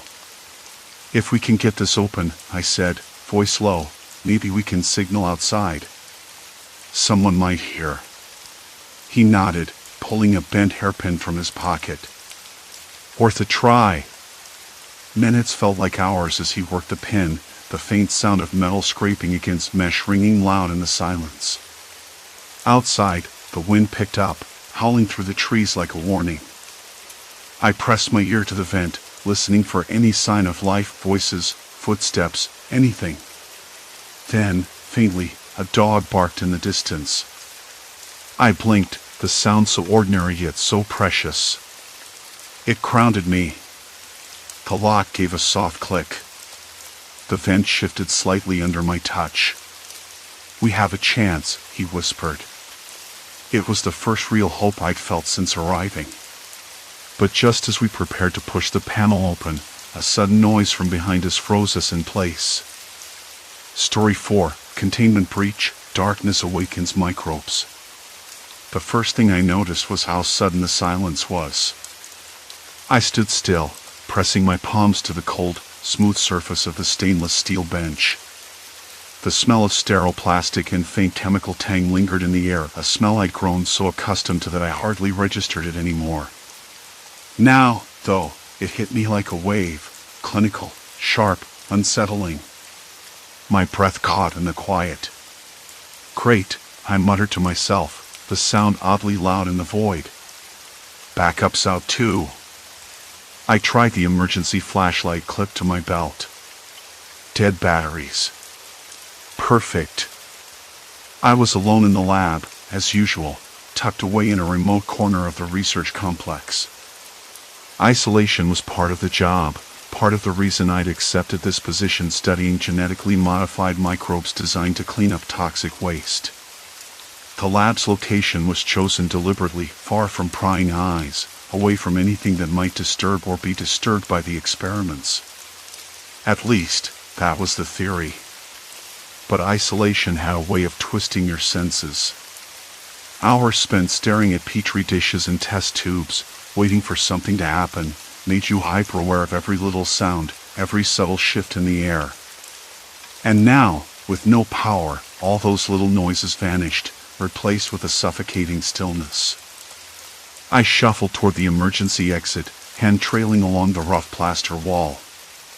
The texture was grainy beneath my fingertips, a reminder that this place, despite its cutting-edge work, was still a building with walls and ceilings built by human hands. I paused by the door.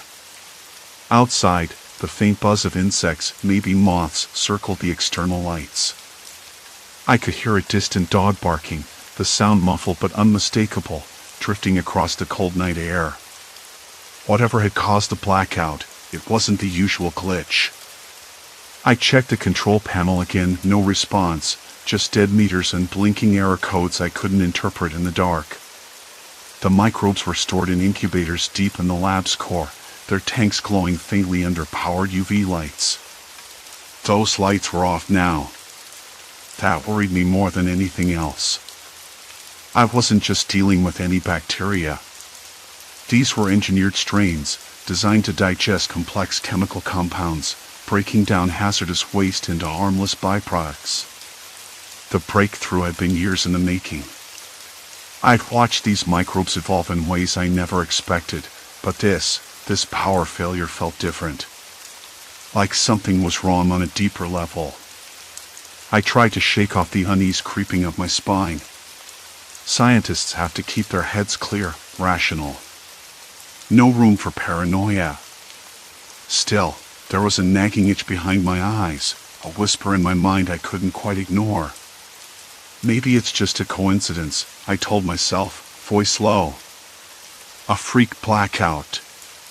Happens all the time out here.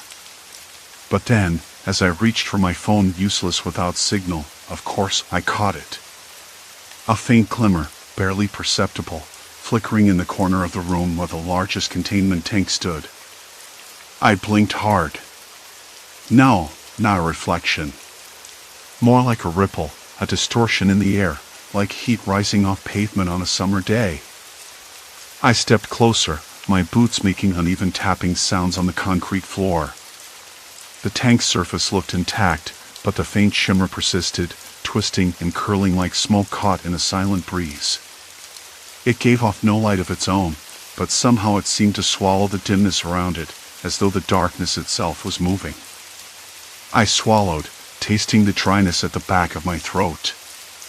My fingers trembled as I reached out, half expecting the glass to be warm or sticky. It was cold, but the air just beyond felt thick, almost viscous. Like the shadows had weight. Okay, that's new, I whispered, stepping back. I wanted to call someone, anyone, but the radio was dead. The satellite line was offline. The lab was a dead zone tonight. My mind flicked through possible explanations. Electrical surges? Magnetic interference? Faulty wiring? None of them fit what I was seeing or feeling. The darkness was different here. It wasn't just absence of light. It was active. Hungry. I couldn't explain it, but I knew it wasn't natural. I moved toward the emergency supply closet, fumbling for the glow sticks I kept for power outages. Their dull green glow was a relief, a small island of brightness in the Black Sea. I taped one to the tank's side, watching as the shimmering distortion recoiled, like a creature startled by light. That made no sense. These microbes were microscopic, their activity confined to chemical reactions and cellular processes. How could they affect light? How could darkness feel like a presence, something that ate away at the edges of the lab's safe spaces? The air grew colder. My breath came in uneven puffs, misting in the faint glow. A low, wet sound echoed somewhere behind me, liquid dripping, or maybe something else. I spun around, heart thudding, but there was nothing. Just the empty hallway stretching into shadow. I tried to steady myself. It's just stress, I said aloud. You've been cooped up here too long. I rubbed my arms, the goosebumps prickling my skin. The air smelled different now, metallic and sharp, like ozone before a storm. I glanced at the monitors on the wall, blank screens, dead as the rest of the building. The backup battery had to be somewhere nearby, but I couldn't find it in the pitch black. My hands brushed against something sticky on the floor. I knelt, pulling my fingers back quickly. Not blood. Something darker, thicker, residue from the chemical tanks, maybe. But it had a strange smell, sour and acrid, like burnt plastic mixed with decay. I swallowed hard and stood up, suddenly aware of how vulnerable I was. No power, no communication, and whatever was happening in that tank was beyond any protocol or safety measure I'd ever learned. I told myself to stay calm, to rationalize, to think. I was a scientist, for goodness sake. But the rational part of me was whispering doubts, shadows crawling in my thoughts. The lab's emergency generator was supposed to kick in, usually within seconds. Minutes passed. Nothing. Then came the faintest sound. A soft scraping, like fingernails drawn over glass, coming from the containment area. I froze, every muscle tensing. Hello? I called out, voice cracking. No answer. Just the scraping again, slower now, deliberate almost. I could feel the darkness pressing closer, as if it had shape and intent.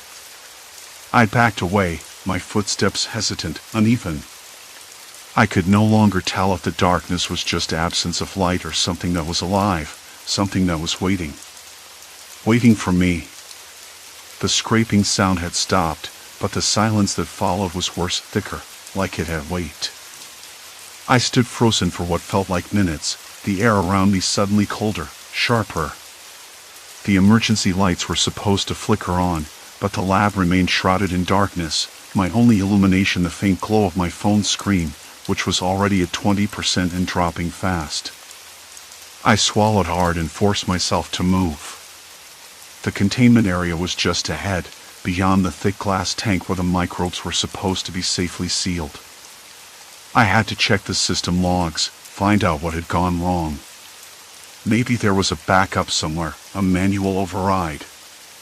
I told myself that, but the doubt was already gnawing away at my confidence. The floor beneath my feet was cold concrete, rough and slightly damp from the last rainfall that had seeped in through a crack I hadn't noticed before. The smell had changed too. Gone was the sterile bleach scent, replaced by something acrid and metallic, like burnt copper mixed with wet earth. It made my nose wrinkle involuntarily. "Hello?"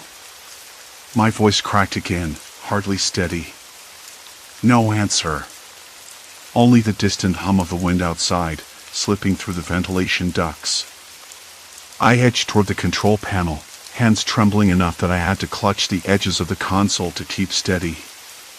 The screen was black, dead. I tapped it repeatedly, willing it to respond. Nothing. Then, a faint buzzing, electrical, but irregular, like a short circuit struggling to find a path through damaged wires. The power failure wasn't total, something was still drawing current. I frowned, glancing up at the tank. The microbes inside had been genetically engineered to break down toxic waste, to convert heavy metals into inert compounds. That was the theory, anyway. But the samples in this tank looked different now. The liquid was darker, thicker, almost oily in consistency. The microbes themselves had multiplied beyond the expected rate. I remembered the last readings off the charts, nearly impossible. I'd written it off as a sensor error. Now, I wasn't so sure. A scraping noise began again, softer this time, like something moving just beneath the surface of the liquid. I leaned closer, squinting through the murky glass.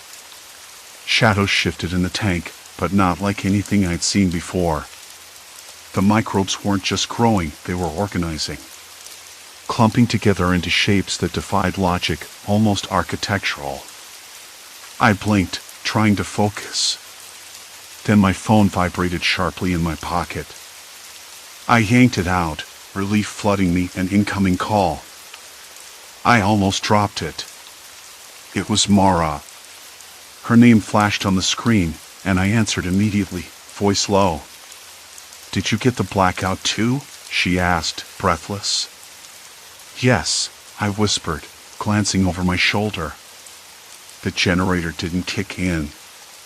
And something's wrong with the tank. There was a pause, then a quiet, "I'm coming over." Mara was the only person I trusted here. The isolation of this place had always been a double-edged item, great for focus, terrible for emergencies. "Be careful," I said, before the line went dead. I pocketed the phone and took a deep breath, trying to steady my shaking limbs. The scraping had stopped again, but I could feel it, that pressure in the air, like the dark was closing in. The lab's main entrance was still sealed tight, powered by electronic locks. No way out until the system rebooted. I made my way to the secondary hallway where the manual override was supposed to be. The walls here were lined with pipes and cables, some sparking faintly, others cold and lifeless. I felt along the metal surface until I found the panel, its cover warped and brittle. Fumbling, I pried it open. Inside, a tangle of wires and a small, blinking red light. The emergency power switch. I pressed it, holding my breath. Nothing. Great, I muttered. Then, a sudden vibration through the floor, low and steady, like a distant engine or the rumble of an approaching storm. I froze again.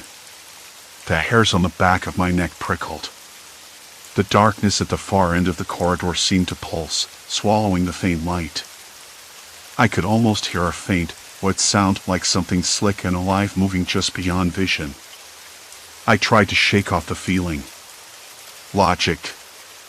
Science. The microbes. Whatever this was, it had to have a physical explanation. But the silence was broken by a new sound: footsteps. Slow, deliberate. Not mine. I turned sharply, squinting into the gloom. Hello? I called, voice steadier than I felt. No answer. The footsteps stopped. Hard to believe, I know. Then, a faint cough. Mara? I whispered, stepping forward. Yes, came the reply, just beyond the shadows. I'm here. Her voice was soft but urgent. I could hear the strain in it. Relief washed over me, but it was quickly replaced by tension. She was closer now, but something was off. The air around her seemed heavier, almost damp. There was a faint smell, something earthy and rotten, like decayed berry beneath wet leaves. Did you bring the backup batteries? I asked. No, she said. The trucks never left the main road. The storm took out the bridges. I cursed under my breath. The isolation was complete. We have to find another way to get the systems online, I said, scanning the hallway for any sign of movement. She stepped closer, and I noticed her face pale in the dim light. Her eyes darted nervously. Something's wrong, she said quietly. The microbes, they're not just in the tank anymore. What do you mean? I asked, heart quickening. I saw patches of black slime in the storage rooms. It's spreading. My stomach churned. The idea of the microbes mutating wasn't new, but spreading outside containment? That was catastrophic. We need to quarantine the area, I said, already planning the next steps. Seal off the labs, isolate the ventilation. If this stuff corrodes everything, we can't risk it getting outside. She nodded, but the worry in her eyes deepened. And the darkness? She asked. It feels like it's alive. I wanted to dismiss it as paranoia, but I couldn't. I'd felt it too, that pressure, as if the dark was more than just an absence of light. Like it was waiting, hunting. We'll figure it out, I said, trying to sound confident. But first, we need to get the emergency lights on. We made our way back toward the control room, moving carefully. The lab around us felt alien, transformed by the quiet menace that had settled over everything. The air was thick with tension, and each step echoed louder than it should. Suddenly, a low, wet scraping noise echoed from the far end of the hallway. We froze, breath caught in our throats. Did you hear that? Mara whispered. I did, I said. It's coming from the storage bay. Neither of us wanted to investigate, but we had no choice. If the microbes were spreading, we needed proof. Evidence to understand what we were dealing with. Slowly, we crept toward the storage bay door. The metal surface was cold under my fingertips, but the handle was slick, almost greasy. I glanced at Mara. On 3? She nodded. 1, 2, 3. I pulled. The door gave way with a hiss, revealing a dark room filled with rows of sealed containers. The emergency lights flickered weakly here, casting long shadows that writhed at the edges of vision. And then I saw it. Black slime, thick and glistening, crawling across the floor like a living stain. It spread slowly, tendrils reaching toward the containers, coating everything it touched in a glossy film that shimmered in the dim light. The smell hit me then, sharp and sour, like rust mixed with rot. Mara swallowed hard beside me. It's everywhere. I swallowed too, dry and bitter, trying not to look away. If this was the microbes at work, mutating and adapting beyond any control, then the darkness wasn't just an absence of light. It was something else entirely, something that consumed light, that corroded matter, and now threatened to consume us. I wanted to believe we could contain it, that science could solve this. But deep down, I knew we were already outmatched. The power flickered again, and the scraping sound stopped as suddenly as it had started. Silence. Complete silence. I held my breath, the faint hum of the darkened lab pressing against my ears like a living thing. The emergency lights still hadn't kicked in. The control panel was dead, nothing but blank screens and cold metal. I glanced at Sarah, her face pale, eyes wide, fingers tight around her clipboard. "We can't stay here," she whispered, voice barely audible. "We need to get those lights on before whatever that was comes back." I nodded, though every instinct screamed to run. But run where? The corridors behind us were pitch black too, and the outside doors were sealed tight. We'd locked down the lab after the containment breach, but that meant no easy escape. We were trapped in a tomb of our own making. I reached for the flashlight clipped to my belt and clicked it on. The beam cut through the dark, illuminating the warped walls and the thin sheen of moisture that coated everything. There was a faint, sour smell like rotten metal and something organic, half decayed. The microbes must have spread, eating through the infrastructure, corroding the pipes and wiring. "Look at this," I said, crouching near a patch of wall where the paint bubbled and peeled away like burnt parchment. Underneath, the concrete was etched with tiny, intricate patterns, almost like microscopic tunnels. This isn't just damage. It's growth. Sarah knelt beside me, tracing a finger over the strange textures. "It's moving," she said, voice trembling. I saw it shift when the light hit it. I swallowed hard. I wanted to believe it was fatigue, or the flickering of the flashlight playing tricks on us. But I knew better. The microbes had mutated, becoming something far beyond our control. They weren't just consuming waste anymore. They were consuming light itself, and everything light touched was corroded, breaking down faster than anything I'd ever seen.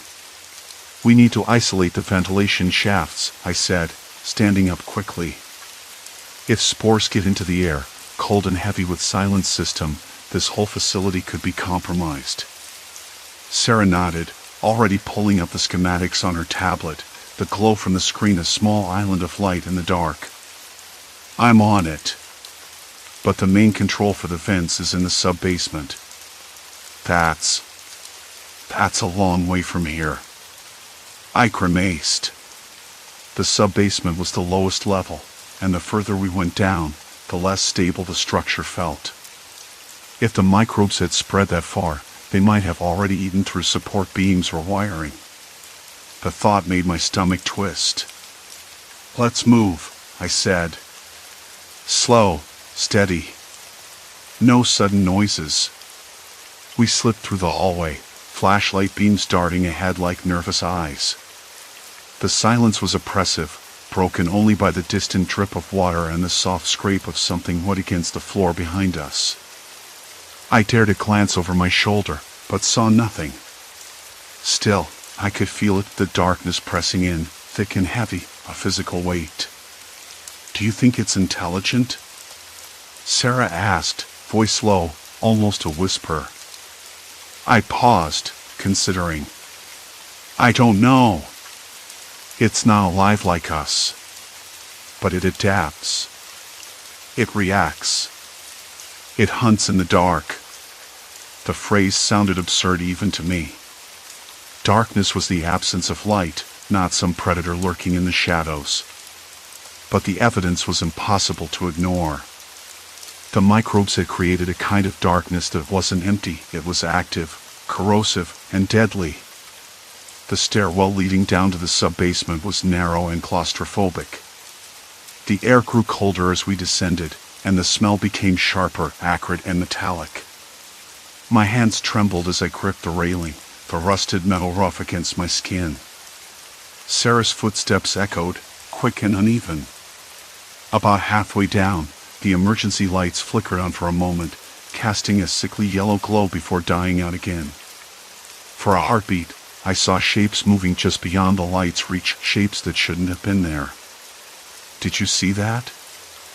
I whispered. Sarah nodded, eyes wide. "Something's down here with us." We reached the sub-basement door, its surface corroded and pitted. I hesitated, then forced the handle down. The door groaned open, revealing a room filled with ventilation controls, panels covered in dust and grime. The air was thick, almost viscous, like breathing through a wet cloth. Sarah moved to the console, fingers flying over the buttons and switches. "If I can reroute the airflow and seal off the ducts, it might buy us some time." I scanned the room, flashlight beam cutting across the floor. That's when I noticed the patches of darkness, blackened areas where the light barely penetrated, as if the microbes had formed dense clusters. Then I heard it. A soft, wet sucking sound, like something pulling moisture from the air. It came from the far corner, just beyond the reach of the flashlight. I turned to look, my breath catching. Something was there. Not a creature, not exactly. More like a living shadow, a swirling mass of darkness that moved with purpose. It wasn't solid, but it wasn't empty either.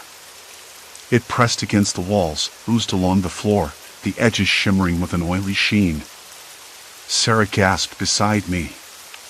"We have to finish this now." I nodded, swallowing the lump in my throat. "Hurry."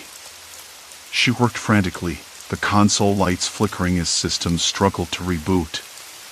The sucking sound grew louder, closer, like the darkness itself was reaching for us.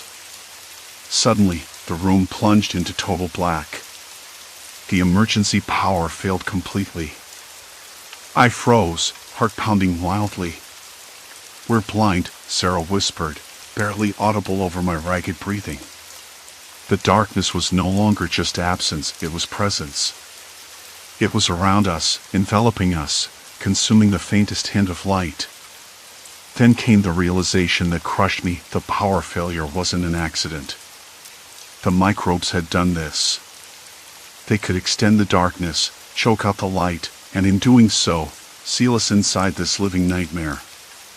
"We're trapped," I said, voice breaking. "No lights, no ventilation, no way out." Sarah looked at me, eyes reflecting pure terror.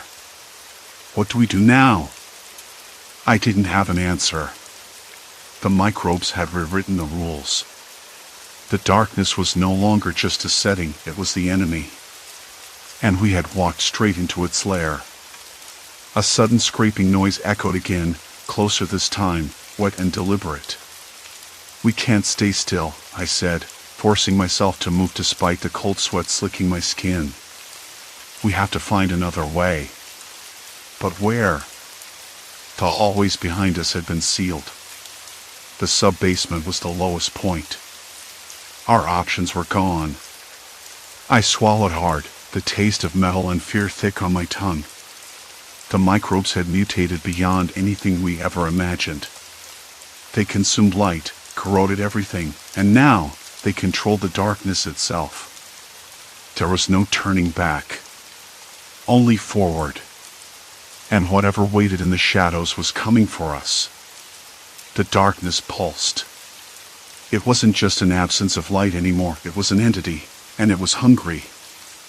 I kept my flashlight trained on the corner where the shadow mass throbbed, but the beam seemed to dissolve as it touched the edges, swallowed whole by the oily blackness.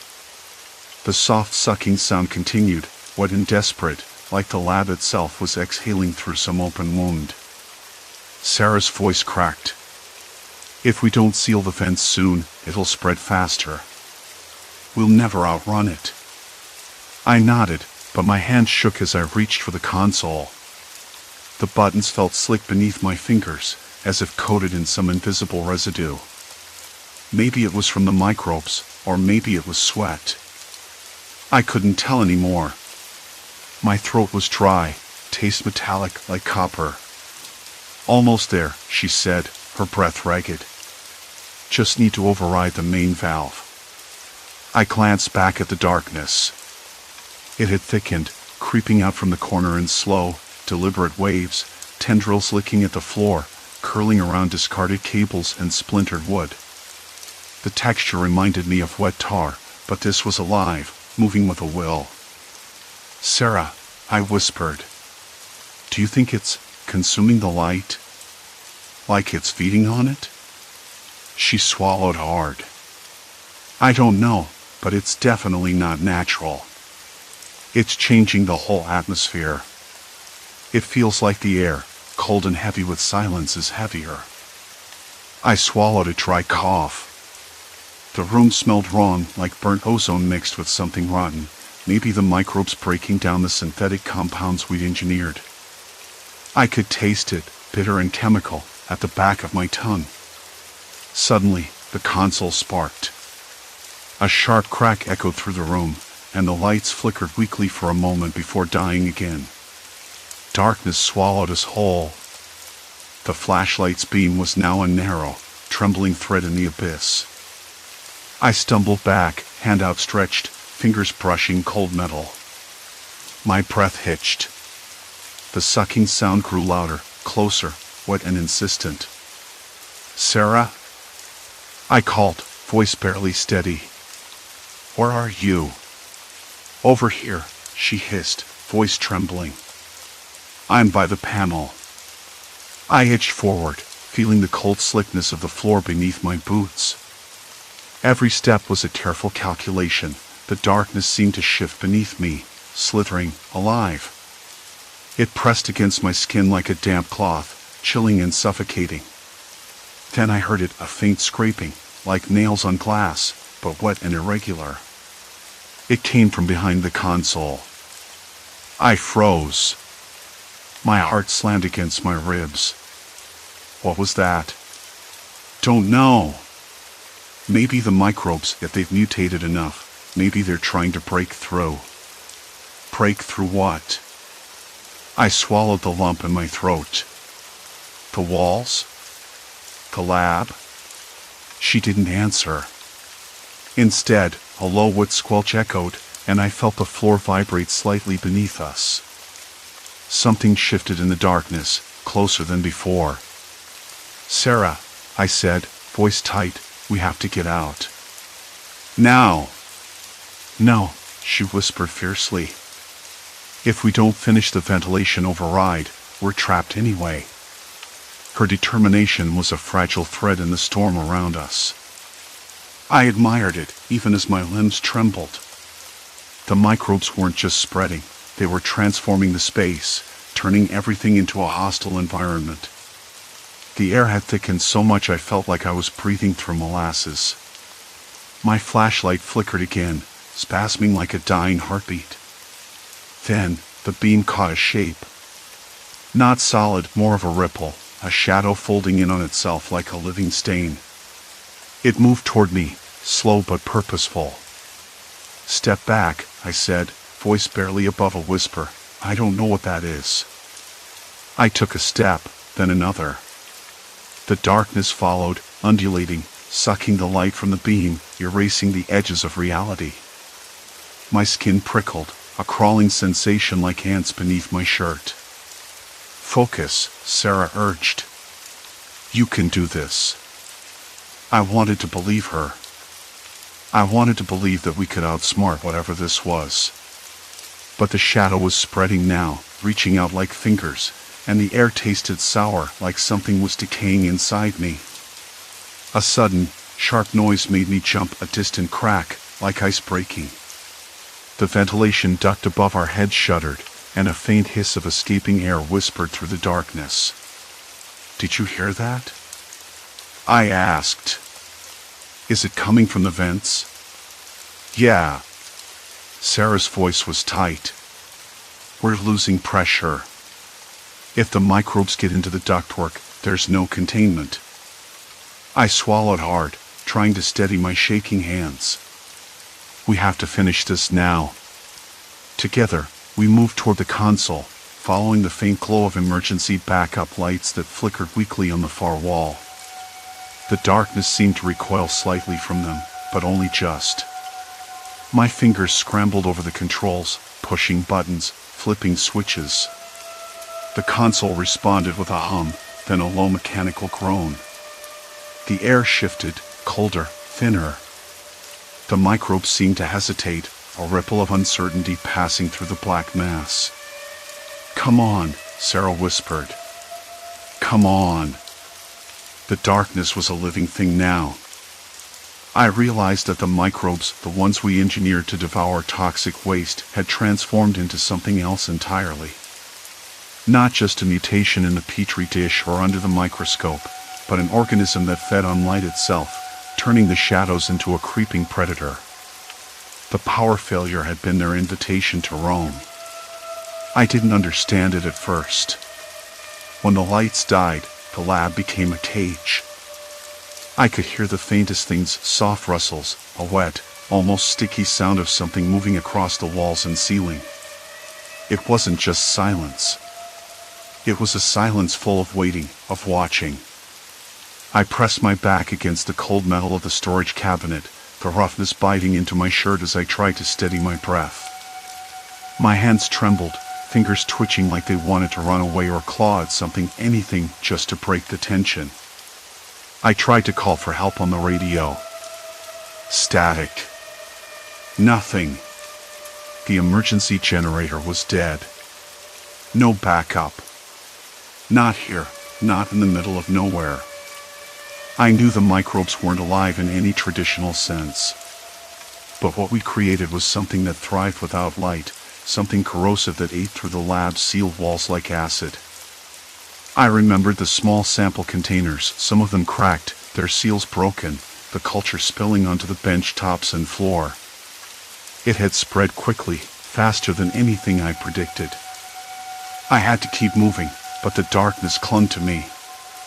It was a thick, suffocating presence, pressing in with cold humidity that smelled faintly metallic. Like rust and old blood. I thought about the old flashlight in my jacket pocket. It was barely more than a novelty, a relic from better prepared days. The beam was weak, flickering. But it was all I had.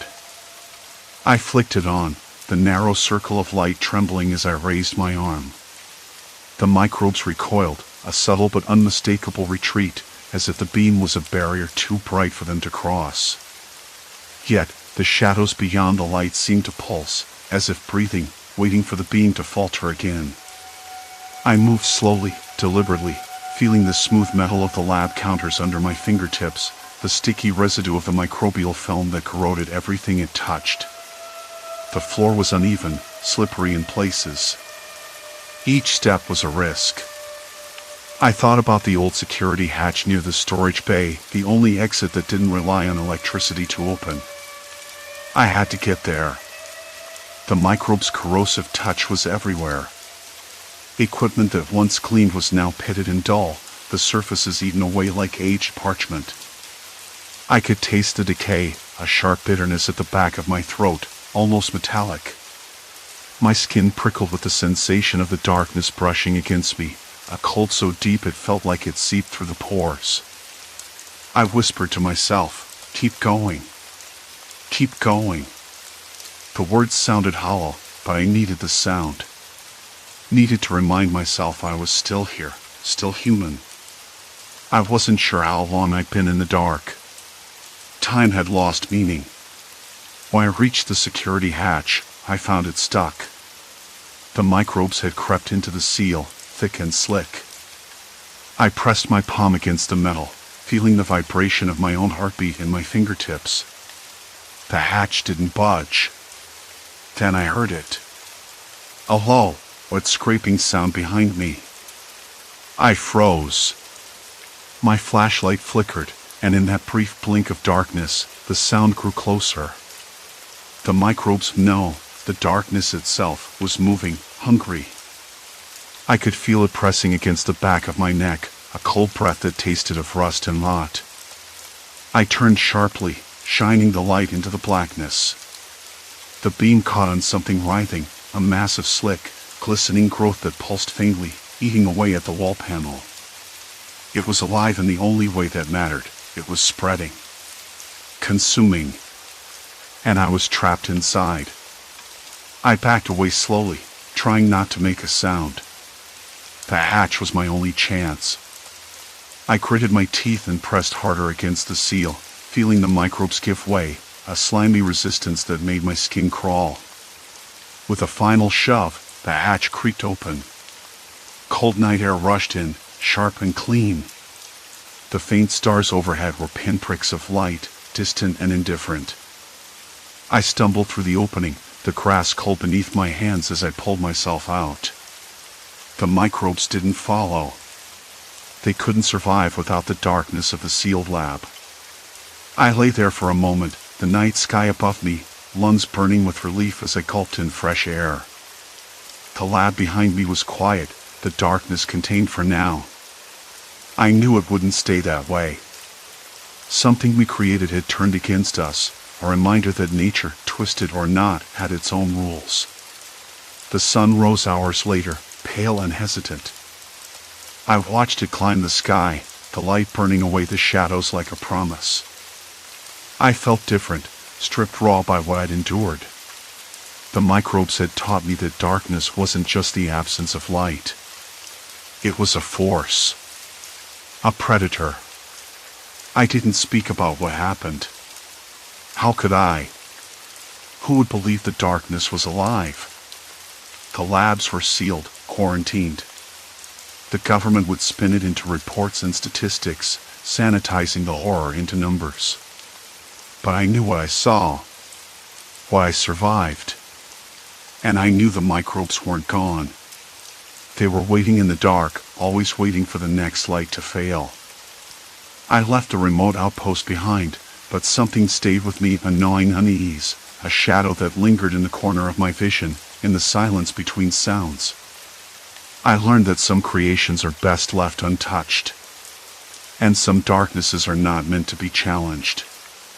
I buried the memory deep, but it never fully left me.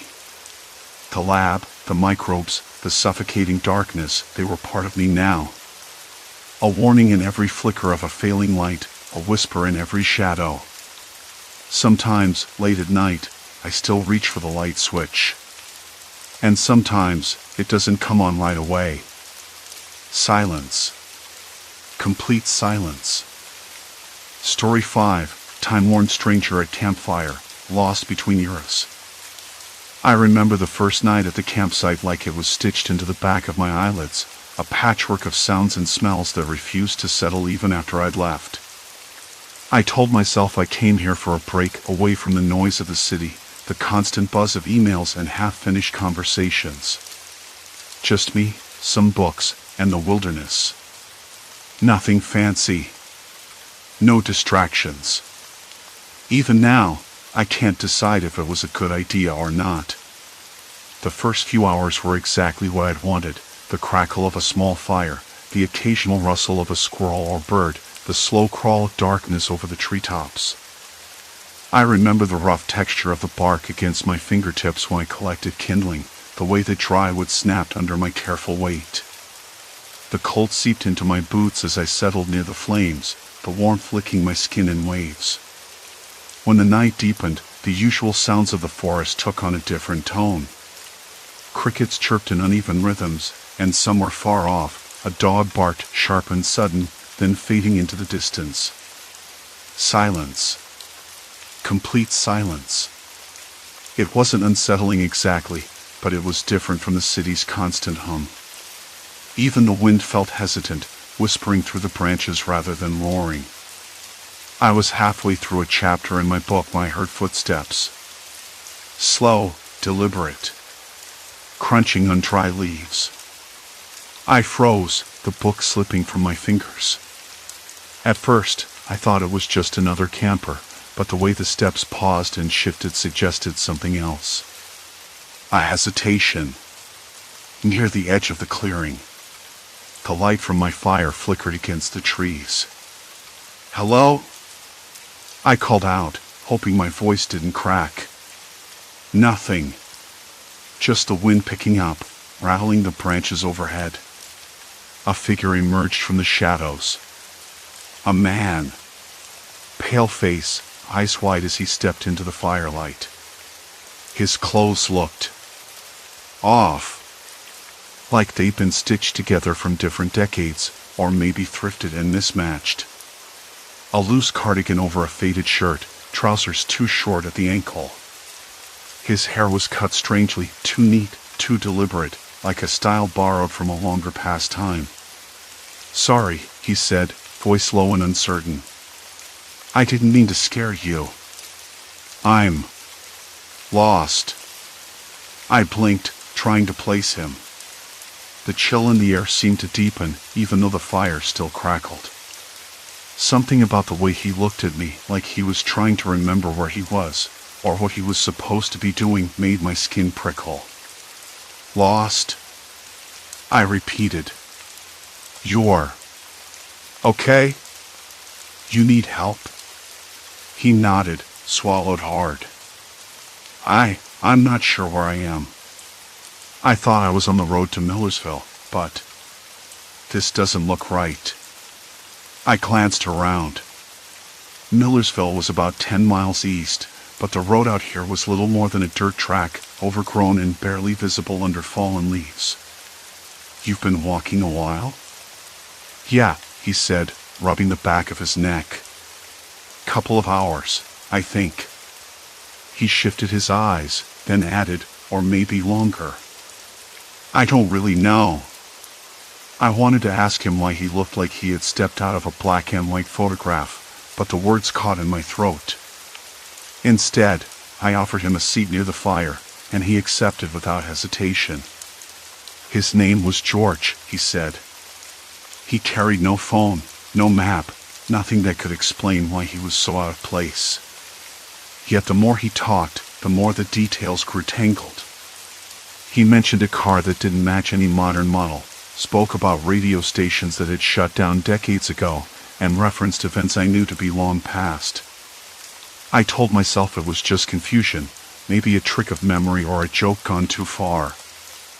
I poured him a cup of hot tea from my flask, the steam misting in the cool air. He took it with trembling hands, and the warmth seemed to settle him a bit.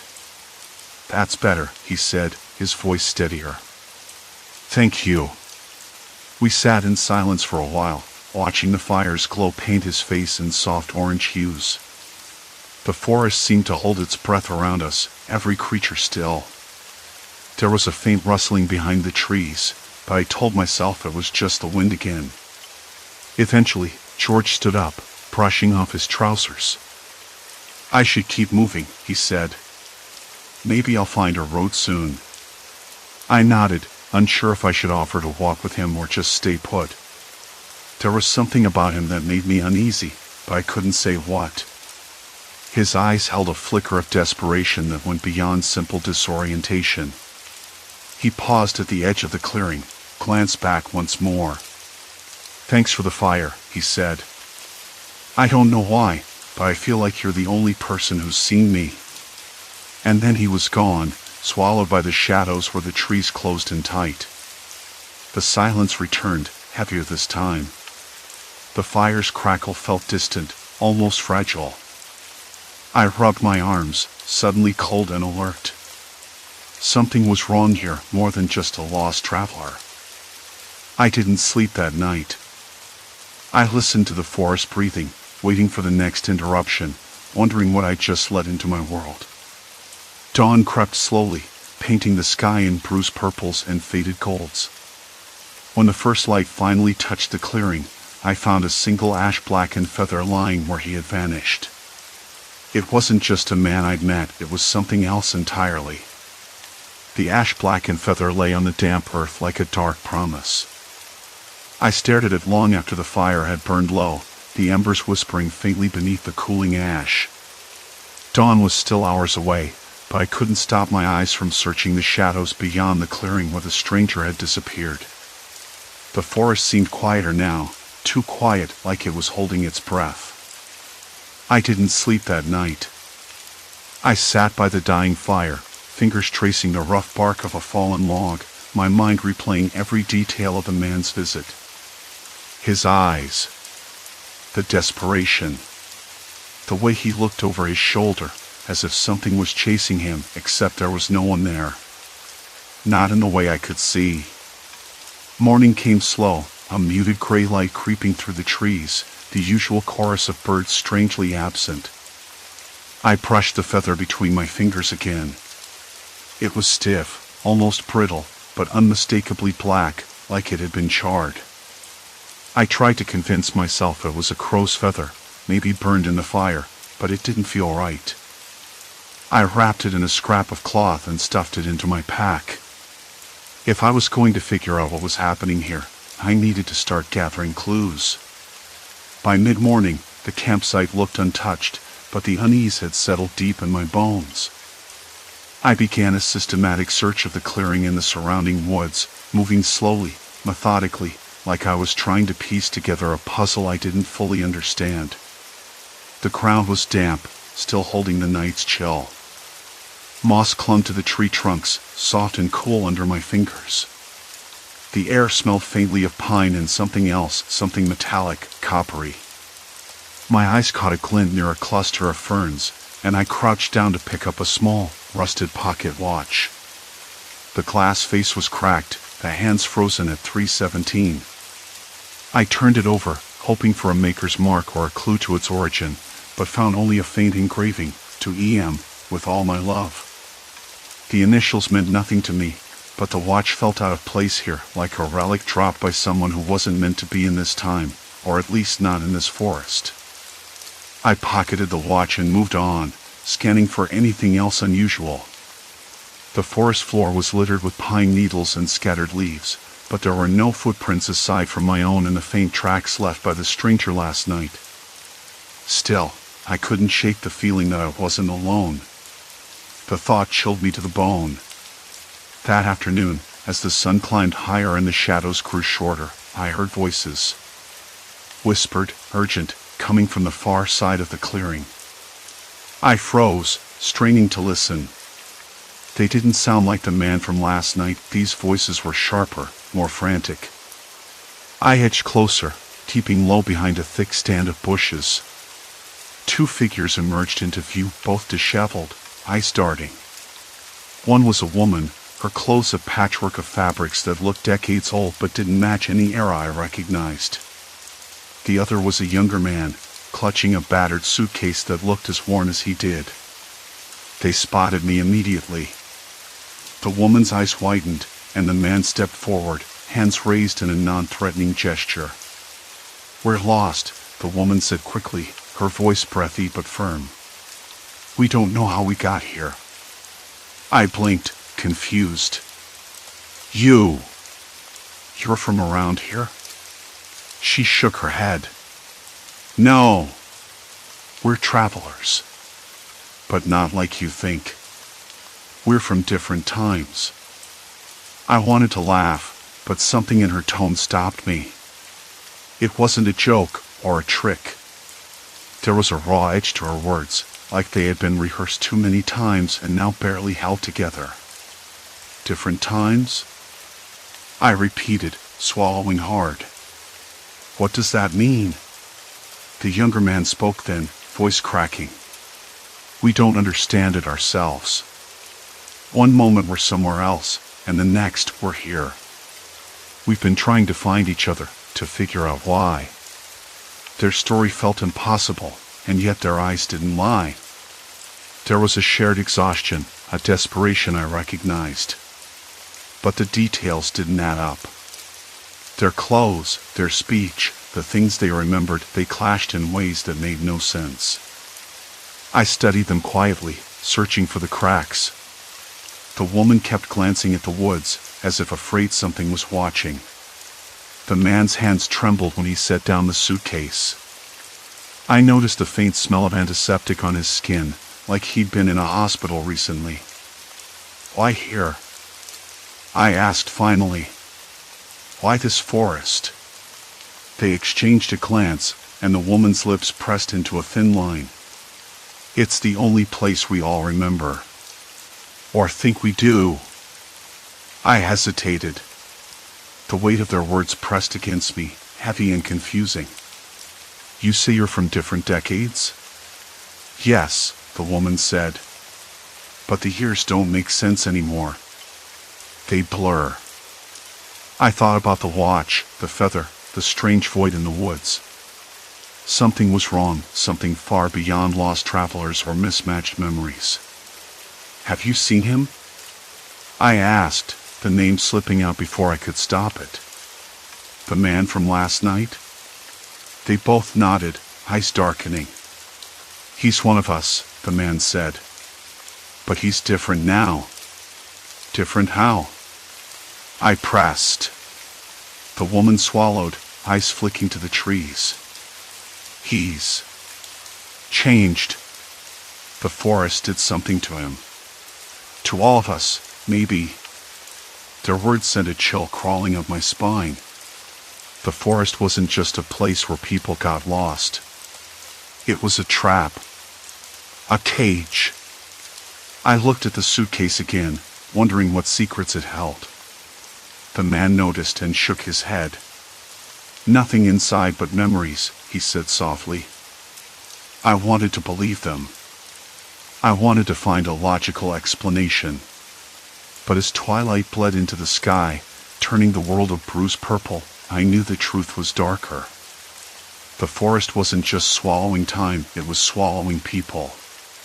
And whoever or whatever was behind it wasn't finished yet. We sat around the fire I rebuilt, the three of us silent except for the occasional crackle of burning wood. The feather lay between us, a silent witness. I caught the woman watching the shadows again. "What happens next?" I asked her quietly. She shook her head. "We wait. We listen. We try not to disappear." Outside, the wind picked up, rustling the leaves like distant whispers. Something moved just beyond the firelight. My skin prickled. The real storm was coming, and I wasn't sure any of us would make it through. The fire burned lower now, the flames reduced to glowing embers that cast long, flickering shadows against the trees. I wanted to believe them. I really did. I wanted to believe that these lost travelers from different times were just that, lost. But the way the woman kept glancing into the dark beyond the firelight, the way the man's eyes darted nervously whenever something rustled in the brush, it wasn't just fear. It was something deeper. Something like knowing you're already trapped. I rubbed my hands over the rough bark of a nearby log, trying to steady the tremble in my fingers. The air smelled damp and cold, with a hint of something metallic. Blood? I swallowed hard, telling myself that was ridiculous. There had been no sign of violence, no screams. But the thought stuck anyway. "Why did you come here?" I finally asked, breaking the silence. The woman's eyes didn't leave the shadows. "Because we had no choice. Because if we didn't, we vanish like the others." I blinked. Vanish? What do you mean like the others?" "We're not the first," the man said, voice low and rough. "People come here, get lost, and then they're gone. No reason. No trace. Just disappear. But you're still here," I said, voice barely a whisper. "Why?" "Because we found the cage," the woman said slowly, turning to face me. Her eyes were wide, dark, and haunted. Or maybe it found us first. I swallowed. The word cage made my chest tighten. I thought back to the suitcase again, its worn leather scratched and stained. "What cage?" She hesitated, then pulled a crumpled map from inside her jacket. The paper was yellowed and torn, the edges frayed like it had been folded and unfolded 1,000 times. She traced a shaky finger along a path that wound through the forest, stopping at a spot marked with a simple circle. "That's where it is," she said. "The place that traps people. Not with bars or locks, but with lies and shadows. It twists your head until you don't know what's real anymore." I frowned, trying to digest what she said. It sounded like nonsense, like one of those ghost stories you tell around a campfire to scare yourself awake. Except the fear in her voice was real. Too real. "Why didn't you leave?" I asked. "If it's so dangerous." The man shook his head. "You can't leave once you've seen it. The forest won't let you." I stared into the dark trees, suddenly feeling the weight of their presence. The branches seemed to lean closer, whispering secrets I couldn't understand. The forest wasn't just swallowing time. It was swallowing people. And worse, it was swallowing their minds. I looked back at the suitcase, half expecting it to move, to open on its own. The thought made me shiver. I wanted to run, to pack up and leave before the night swallowed us whole. But the truth was, I couldn't. I'd left my car keys back at the clearing when I went for firewood. When I thought about going back, the path seemed unfamiliar, twisted in ways it hadn't been before. The forest was already changing. "We're trapped," I whispered, the words tasting bitter on my tongue. "All of us." The woman nodded, pulling her knees to her chest. "You don't get to choose where this ends. Once you step inside, the forest decides." The man leaned forward, voice urgent. "There's something else you should know. It's not just the forest. People come here looking for lost time, but what they find is something worse." "Like what?" I asked, swallowing hard. "People who want to keep you here," he said, eyes narrowing. "Not because they hate you, but because they need you. To survive. To hide." A cold sweat broke out over my back. "People? You mean?" "Others," the woman said quickly. "Those who came before us, who never left, who've been changed by this place. They watch. They wait. And they don't like strangers." I swallowed, suddenly aware of the silence beyond the fire again. The night had grown colder, the shadows deeper. Somewhere, something moved. Not a deer or a raccoon. Something slower. Watching. Waiting. I glanced at the suitcase one last time before pushing myself up. "I need to see this cage." "Don't," the man said, standing too quickly. "If you do, you might never come back." But I was already heading into the trees, the map clutched in my hand. The forest seemed to close in behind me, the branches snagging in my jacket and scratching my face. The dirt underfoot was soft and damp, the smell of earth and decay thick in the air. I forced myself to keep going, heart thundering, ears straining for any sound but my own breath and the crunch of leaves. The path twisted and turned, but the map was clear enough. Circle. Tage. After what felt like hours, I reached a clearing. The moon broke through the clouds, casting pale light over the place. And there it was. No bars. No walls. Just a ring of stones, ancient and covered in moss, standing like silent sentinels. But inside that ring, the air felt wrong. Heavy. Like the space itself was holding its breath. I stepped inside, and the world shifted. The sounds of the forest dulled, the colors faded to gray. My skin prickled, and a cold knot tightened in my stomach. I wanted to turn back, but something held me there. Then I saw them. Figures standing just outside the stone circle, faint shapes at first, barely more than shadows. But as my eyes adjusted, their faces became clearer. Faces from different times, wearing clothes from decades past, all watching me with hollow eyes. The suitcase. The memories. The trap. I realized then that the forest wasn't just swallowing people. It was swallowing who they were. Their identities. Their pasts. And those others weren't just watching. They were waiting for someone to join them.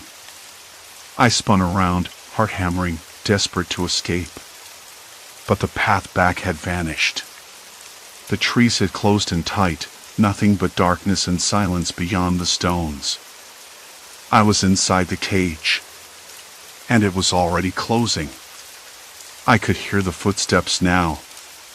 Slow, careful, coming closer. Not from the forest, but from the watchers. I swallowed, trying to steady my breath. There was no going back now. Not really. I was trapped.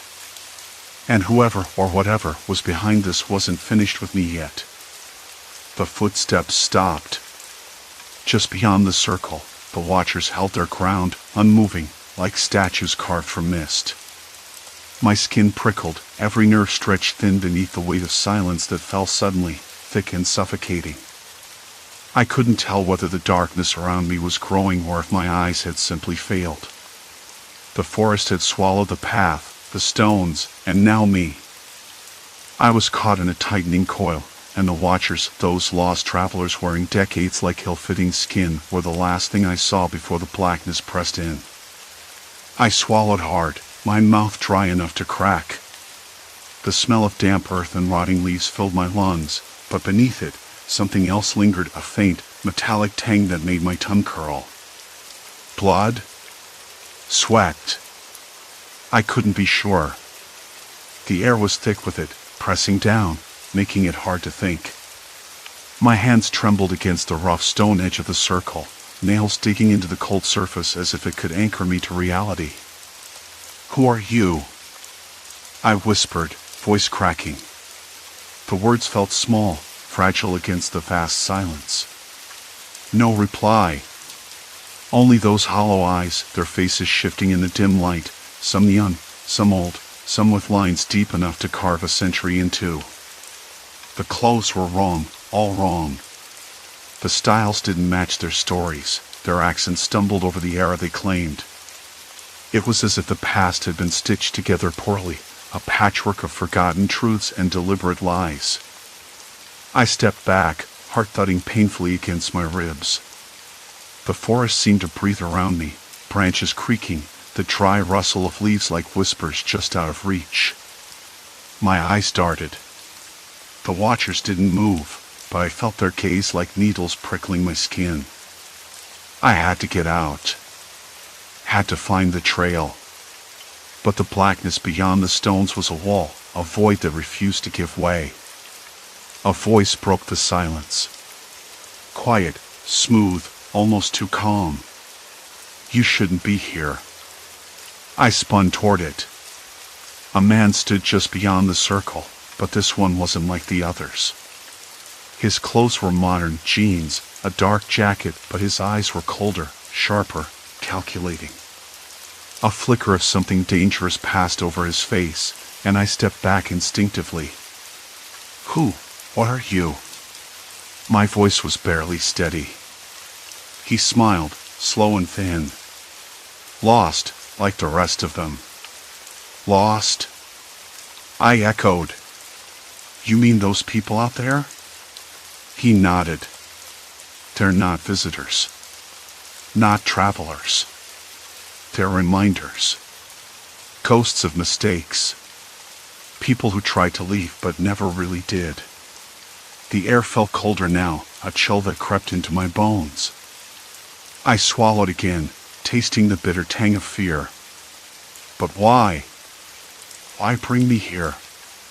His eyes flicked to the shadows beyond the circle, then back to me. "Because you're the next one. The one who thinks she can figure it out, escape the story. I wanted to laugh, but it came out hollow. I don't belong in some story.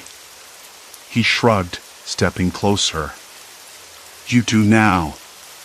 The forest seemed to lean in, the whisper of branches like a chorus of warning. My mind raced. This wasn't about time or decades. This was about control. About trapping people in a maze of confusion until they lost themselves completely. I glanced back at the watchers, their faces blurring at the edges, the details too vague to trust. Were they real? Or just shadows meant to unsettle me? The suitcase I'd found earlier felt heavier in my mind, its memories a tangled mess I couldn't untangle. I had to get out. Had to fight. Tell me what you want, I said, voice firmer now despite the trembling. He smiled again, but there was no warmth in it. I want you to understand. To join them. To become part of the silence. The words crawled under my skin like ice. I stepped back, heart hammering, searching for anything that could help me. The stones beneath my feet were slick with moss, the ground uneven and treacherous. The forest seemed to close in tighter, branches reaching like fingers. Why? I whispered, barely able to breathe. Why trap people here? He shrugged. Because some things can't be forgotten. Because some mistakes demand a price.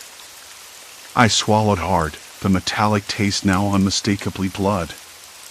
Not his, not mine. Somewhere close. Too close. A rustle to my left made me spin. A figure emerged from the shadows, a woman, her clothes torn and dirty, eyes wide and wild. Don't listen to him, she hissed, voice urgent. He's the reason we're trapped. He's the one who waits, who makes us stay. I glanced back at the man. His smile faded, replaced by something darker, more dangerous. You've been lying, I said, voice rising despite myself. All of you. What is this place? You probably think I'm imagining things. He laughed low, bitter. It's a limbo. A prison of the mind. A place where time twists and people lose their way. Why me? I asked, desperation creeping in. What do you want from me? His face softened, almost pitying. To break the cycle. Or to become part of it. The woman stepped closer, eyes pleading. Fight it. Don't let him win. He's not what he seems. The man's gaze flicked between us, narrowing. You don't have a choice. I felt the panic rising, thick and suffocating. My legs trembled beneath me. The forest seemed to pulse, alive with silent threats. I knew then that escape wouldn't come from running. Not from the shadows or the watchers or their hollow promises. It had to come from inside. I took a deep breath, the cold air burning my lungs. The suitcase, the memories, the lies, they were all pieces of the same puzzle. I had to find a way to unravel it before the darkness swallowed me whole. The man stepped forward, and the woman grabbed my arm, her grip fierce and urgent. Listen, she whispered, there's a way out. But it's not here. Not with him. Her words cut through the fog clouding my mind. I had to trust her. I had to believe there was a way back. Even if it meant facing whatever nightmare lurked in the heart of this forest. The watchers shifted, their faces melting into shadows once more. The man's smile twisted into something cruel. You can't run from what you are, he said softly. Not here. Not ever. I pulled free from the woman's grip, heart pounding louder than the silence. I had to move. Had to find the crack in this dark cage. The forest seemed to close tighter with every step. The stones beneath my feet hummed with cold, ancient energy. The suitcase felt heavier in my hand, a weight of memories that weren't mine, a burden I had no choice but to carry. I didn't know what waited deeper in the dark, but I knew I couldn't stop. Not now. Not ever. Because the cage was closing. And if I didn't break free, I would become just another shadow, lost and hollow, waiting for the next traveler to stumble into the trap. The forest was quieter after they left. That's the first thing I noticed when the footsteps faded, swallowed by the night. No more whispers, no more the shuffling of unseen watchers. Just silence. Complete silence. I stood there, chest heaving, the suitcase still heavy in my hand, like it carried the weight of every secret this cursed place had ever swallowed. I didn't know if I was relieved or terrified. Maybe both. Maybe it was the same thing. The woman's words echoed in my mind, "There's a way out." But it's not here. Not with him. I wanted to believe her. I had to. But I wasn't sure what I was supposed to be running from exactly, or if the man with the cruel smile had been right, that I couldn't escape what I was. If that meant the forest, the watchers, or some darker truth buried beneath the layers of confusion and time. I took a deep breath, the chill air biting at my lungs. The smell of damp earth and pine needles hung heavy, pressing down on me. The suitcase throbbed at my side, a dull pulse against my thigh. I didn't want to open it again. Not yet. Not until I was sure I could handle what was inside. But I knew I couldn't stay. I moved forward, feet crunching on broken twigs and dry leaves, following the faint glow of my flashlight. The beam flickered once before steadying, casting long, trembling shadows between the gnarled trunks. I felt the forest's breath on my neck, cold and watching. The stones beneath my feet hummed with that same low resonance from before, a sound I wasn't sure was real or just the echo of my own racing heartbeat. The path twisted, narrowing into a barely there trail that seemed to lead toward a clearing. I stumbled out into moonlight, silver and sharp, where the old campsite sat abandoned. Tattered remnants of tents fluttered like ghosts in the breeze, and the fire pit was a hollow ring of cracked stones, cold to the touch. I dropped the suitcase gently beside it, wary of disturbing whatever memories it held. I sat down, knees pulled close, fingers brushing the rough bark of a nearby tree. The forest was still, but not peaceful. There was tension, like the air, cold and heavy with silence, was waiting for something to break. I thought about the visitors, the lost travelers from different decades, their stories tangled and impossible. How their confusion wasn't just about time. It was about identity, about roles forced on them and secrets they couldn't escape. The man with the cruel smile who said, "You can't run from what you are." What did that mean? Was I like them? One of them? Or something worse? My hands trembled. I swallowed hard, tasting the metallic tang of my own fear. I wanted to scream, to shout into the night, but the sound caught in my throat. Instead, I pulled the suitcase closer and unlatched it slowly, half expecting it to bite. Inside were fragments, old photographs, yellowed and curling, of faces I recognized but didn't. Letters written in shaky ink, stamped with dates that shouldn't have existed. A cracked pocket watch, stopped at 3:17. A small music box, silent but for the faint scent of lavender and rust. Each item was a shard of a life I couldn't place, a time I couldn't belong to. And yet, they felt familiar, like echoes of my own memories fraying at the edges. The realization hit me then. This wasn't about time travel. It was about being trapped in roles, in stories written by others, in the relentless pressure of expectation. The visitors weren't lost in time. They were lost in identity. And I was slipping into the same trap. I closed the suitcase, heart pounding with a strange mix of sorrow and clarity. The forest wasn't just a cage of trees and stones. It was a prison of the mind, where the watchers waited not to harm the body but to capture the soul. I stood up, brushing dirt from my jeans. The moon had moved, shadows lengthening, and somewhere in the distance a dog barked, sharp, urgent. It reminded me I wasn't alone. Not entirely. There was a way out. The woman's voice was right. But it wasn't through force or confrontation. It was through choice. I had to stop running from what I was and start deciding what I wanted to become. The next morning, I woke on the edge of the forest, the suitcase by my side but lighter somehow. The sun spilled warm and golden through the trees, birdsong weaving a fragile promise of hope.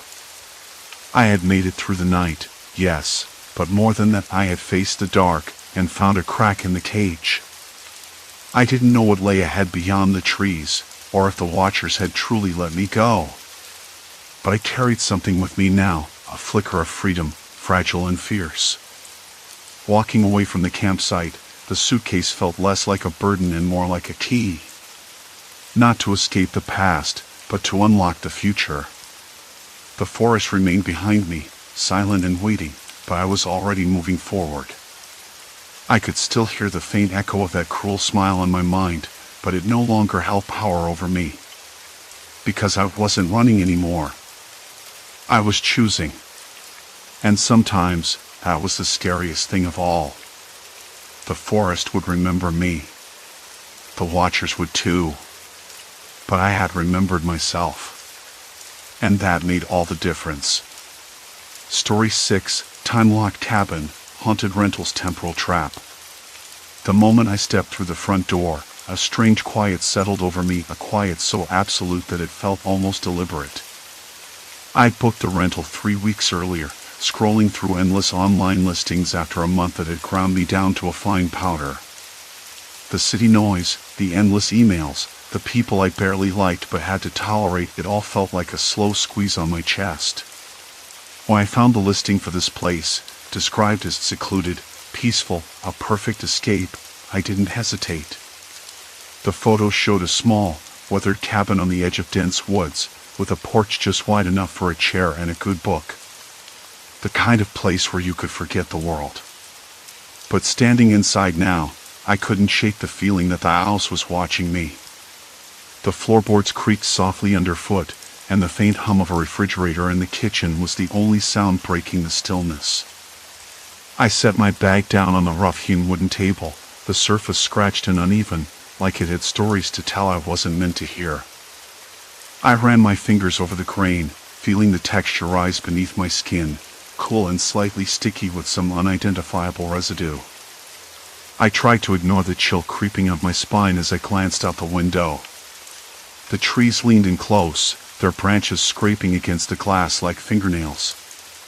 The sky was a dull gray, the kind that promises rain but never quite delivers.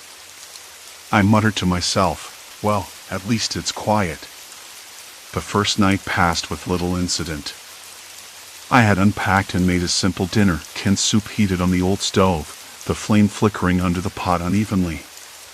The lights in the house were dim, casting long shadows that twisted oddly on the walls.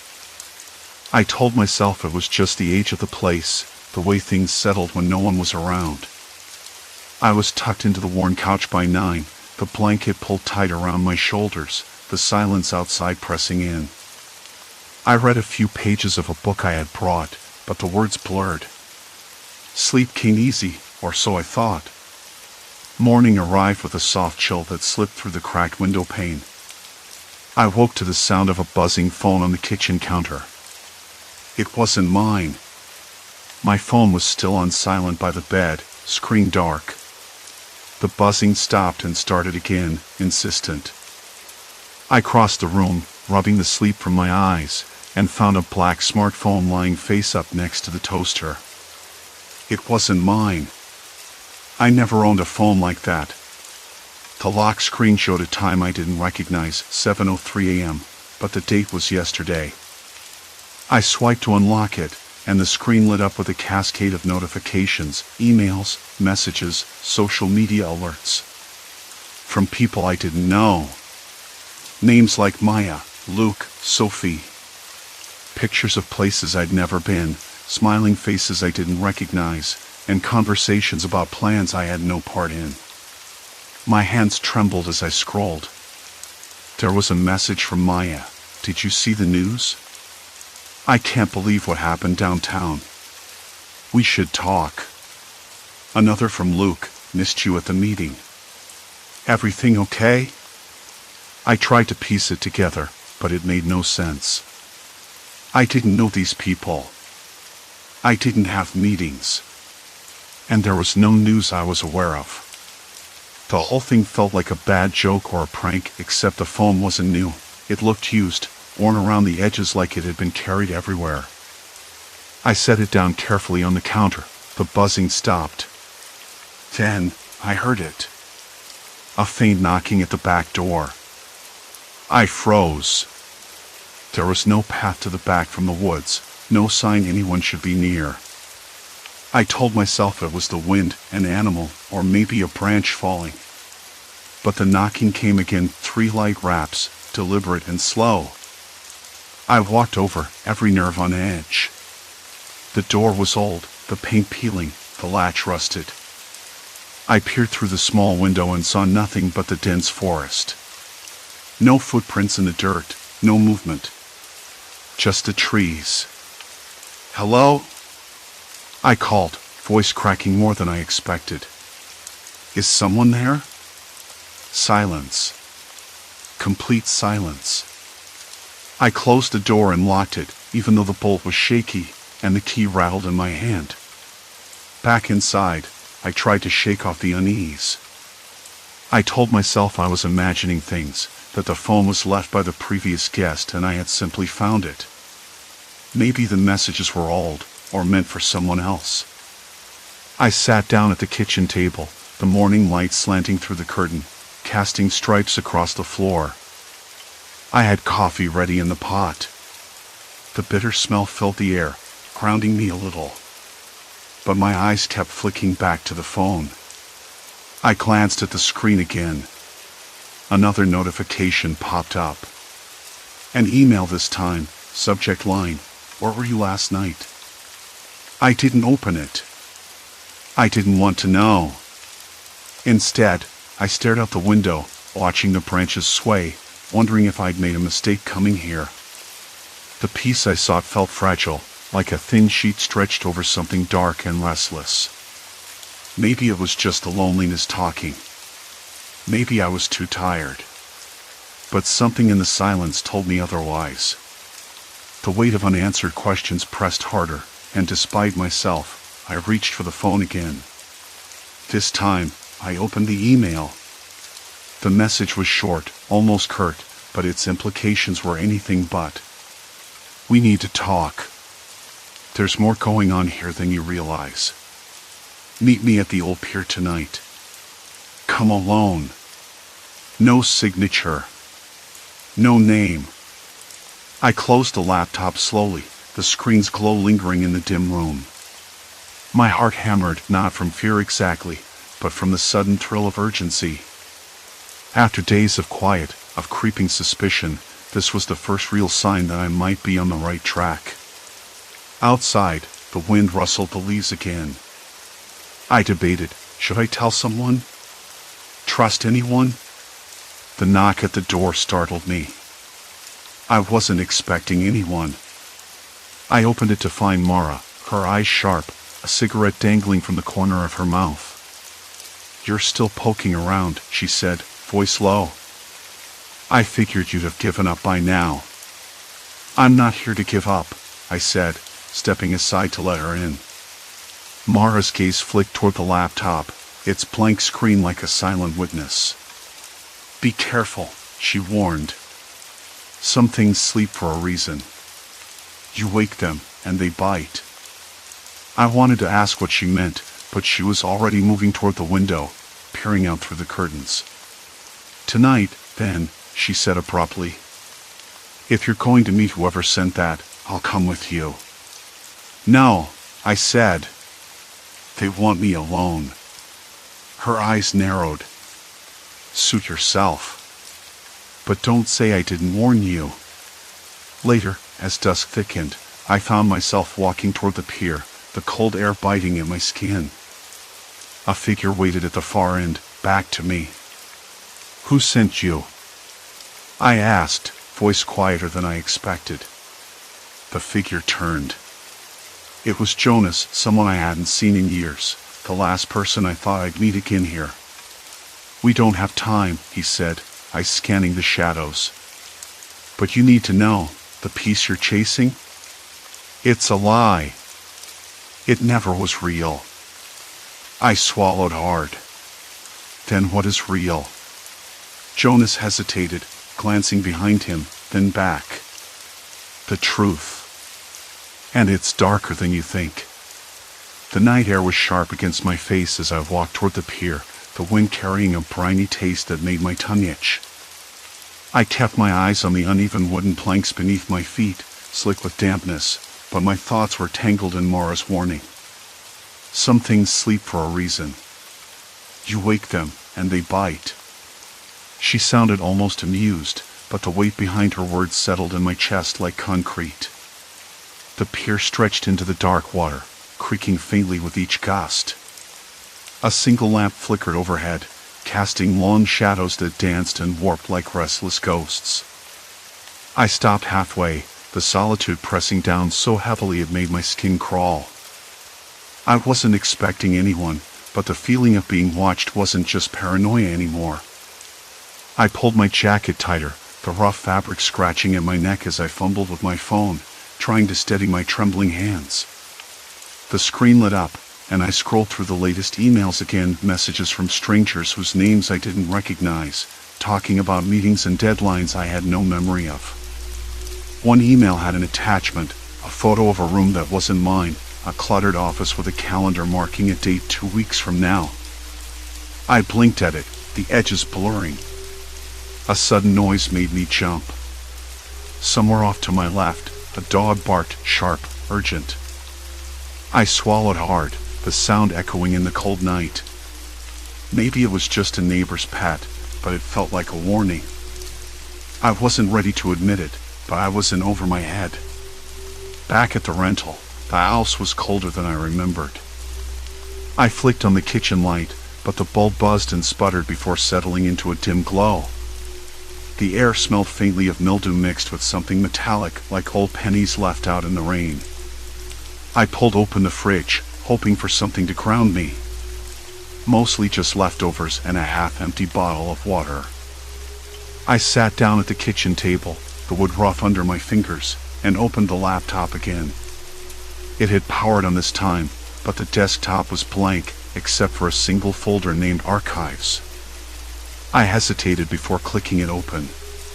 Inside were dozens of files, emails, photos, text documents, all time-stamped over the last 5 years.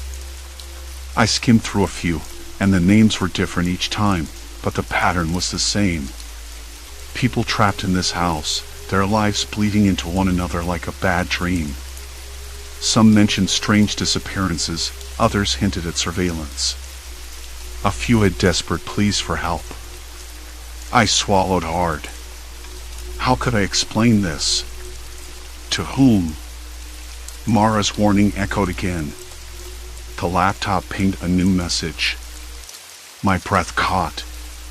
The sender was anonymous, and the subject line read, "You're closer than you think."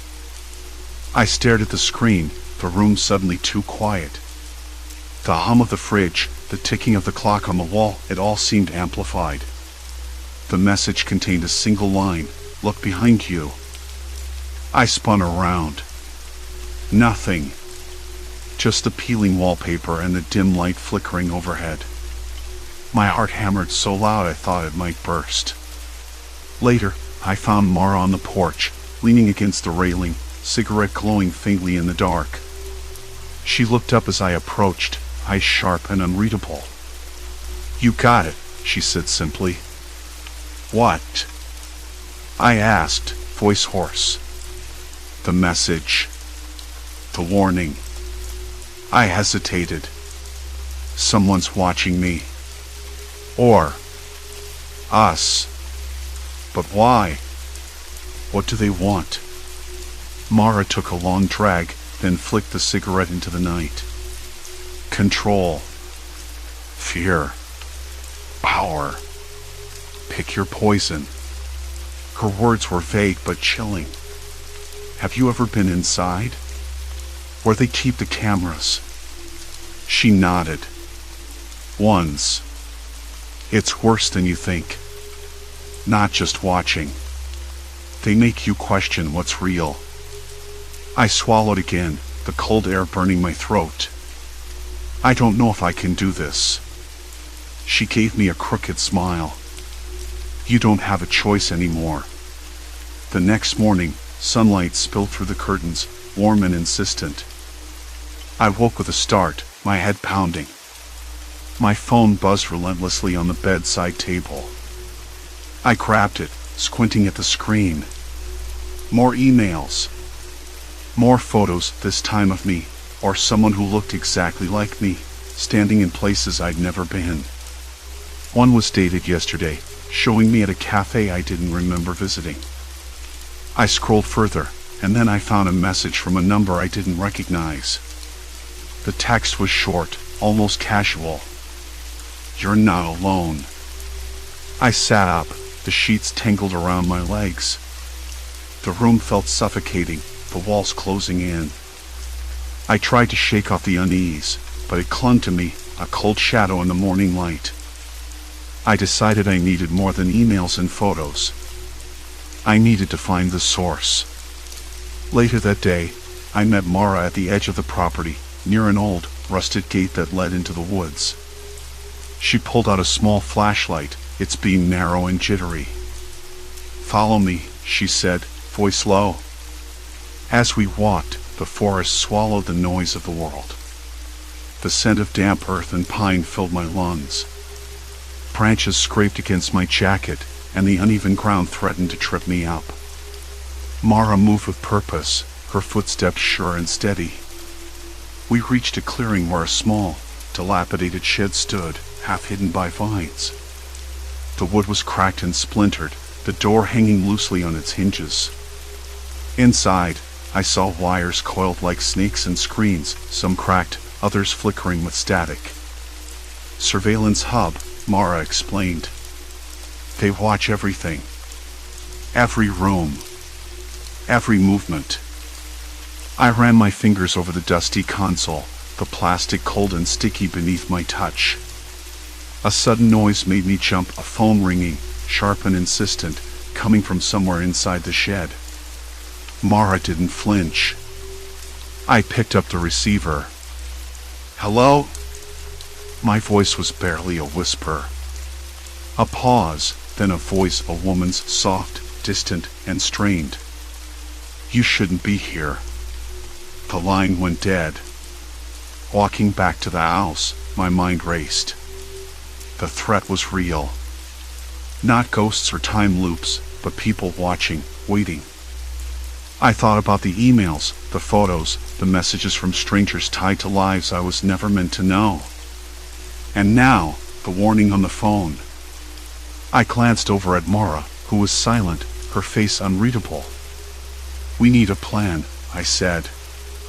Shadows stretched along the hallway walls, whispering secrets no one dared to hear. Her eyes met mine, steady and cold. Tomorrow night, she said, we find out who's really pulling the strings. The wind picked up, rattling the windows as the owls seemed to breathe around us. Some things, I realized, were far worse than sleep. The phone went dead in my hand, the silence on the other end almost heavier than the voice that had just warned me. I lowered the receiver slowly, like it might snap under the weight of what I'd just heard. Mara's eyes didn't leave the cracked console, but I could feel the shift in her posture, tense, closed off, like she was bracing for something I hadn't yet grasped. We need a plan, I said again, louder this time. The words felt hollow, brittle, as if saying them out loud made everything more real. Mara finally looked up. Her face was drawn tight, eyes sharper than before. There is no plan. Not yet. That hit me like a punch to the gut. No plan. We were just fumbling in the dark, and whatever was watching us was waiting for us to make a mistake. The shed door creaked behind us, a sudden sound that made me spin around. Mara tensed, fingers twitching near her jacket pocket. But it was just the wind, or maybe the owls settling. Still, the air, cold and heavy with silence, felt charged, thick with something unspoken. I shrugged off the chill, forcing myself to focus. Okay, no plan. But we can't just sit here. I want to know who's behind those cameras. Who's been sending the emails, the photos. My voice cracked on photos, the memory of faces I'd never met but who knew me too well, clawing at my sanity. Mara nodded, her jaw tight. There's a reason they chose this place. The isolation, the silence, it's perfect for watching without being seen. But it's not just about observation. It's control. Control? I echoed, swallowing hard. The idea felt too invasive, like I'd already lost something I didn't know I had. Think about it, she said, stepping closer. You wake up every day to lives you never lived. Strangers' messages, emails, photos. It's not coincidence. They want to confuse you, disorient you, make you question your own reality. They want you trapped inside their system. I blinked, the room tilting slightly. Why me? Why this house? Because you're the variable. The mistake in the equation. Mara's voice dropped to a whisper. They never expected you to dig this deep. To find the shed. To answer that phone. I swallowed again, bitter and dry. So, I'm stuck here because I'm a mistake? She shook her head. No. Because you're dangerous. Dangerous. The word rippled through me. I wasn't a hero, not by any stretch. But dangerous? Maybe to them, whoever they were. The owls creaked around us, the walls settling with a groan that sounded almost like a warning.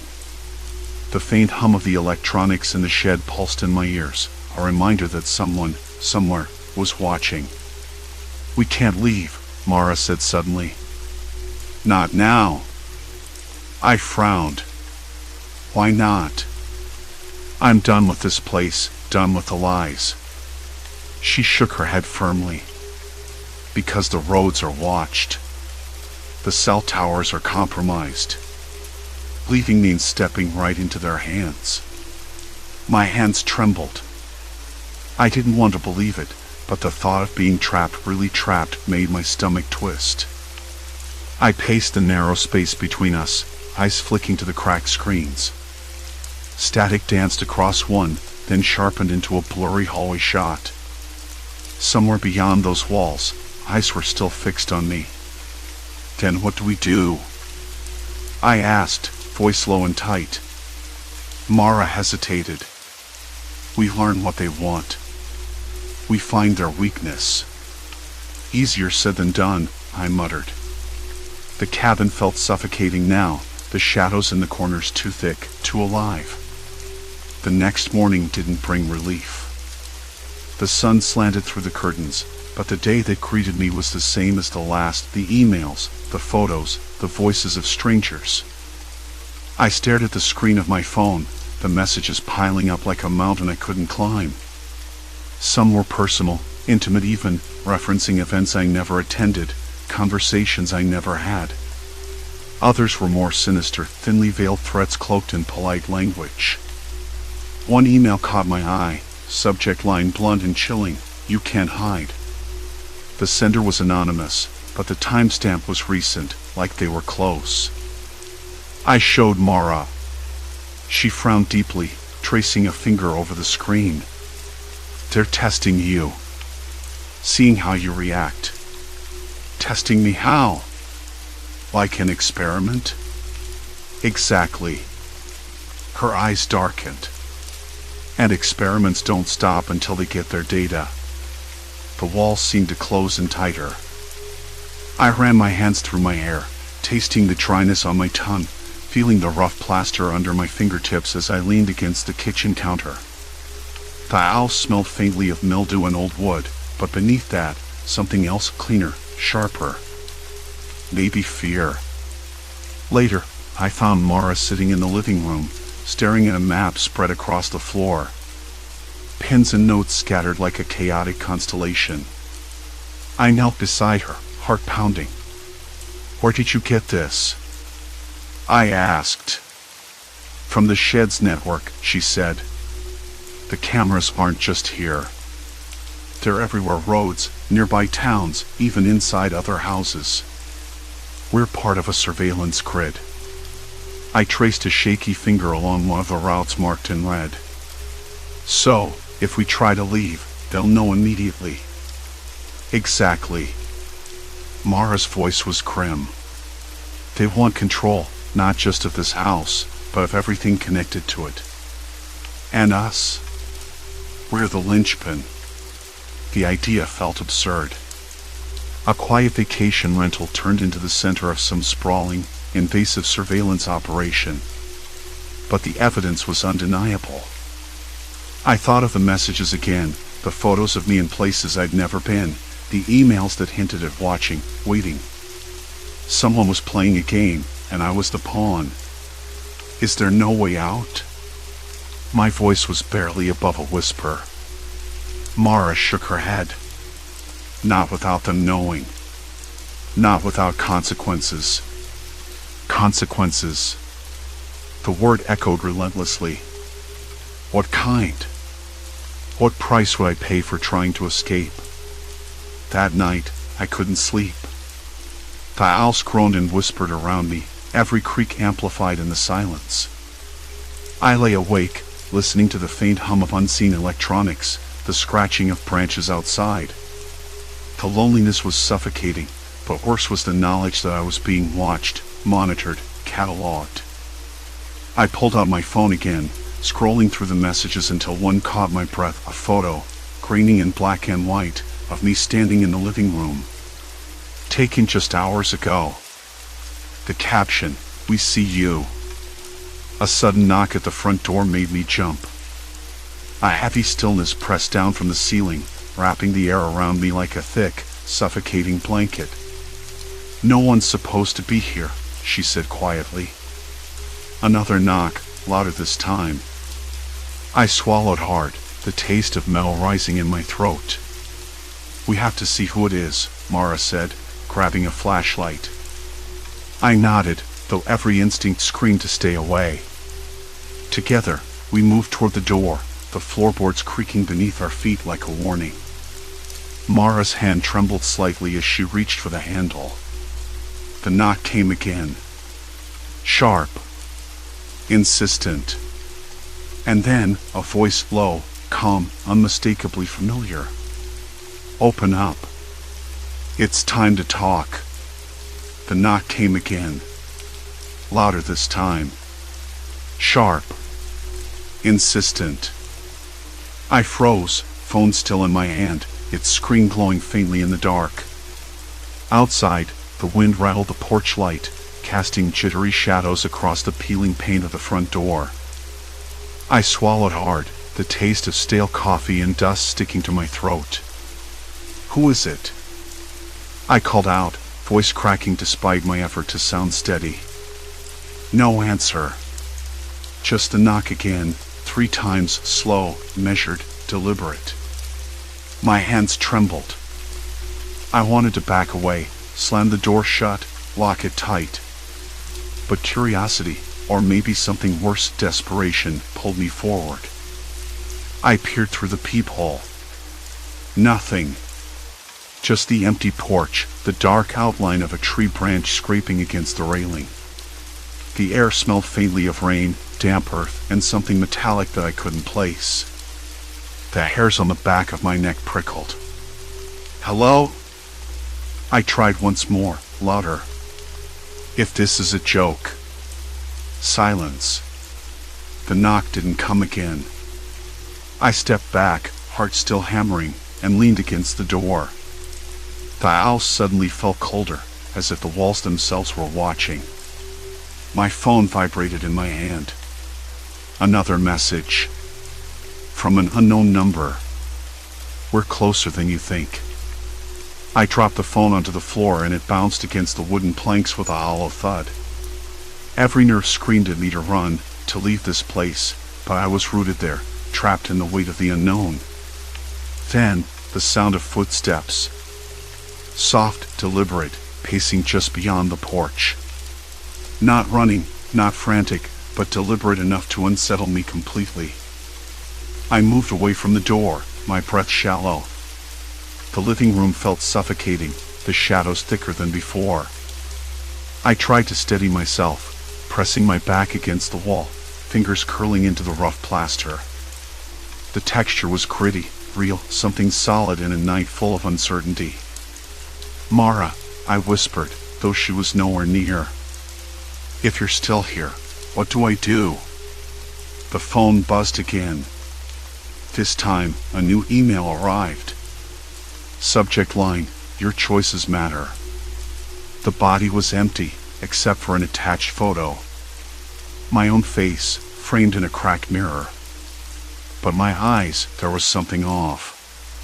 A flicker of fear, maybe desperation, or maybe something darker I didn't recognize in myself.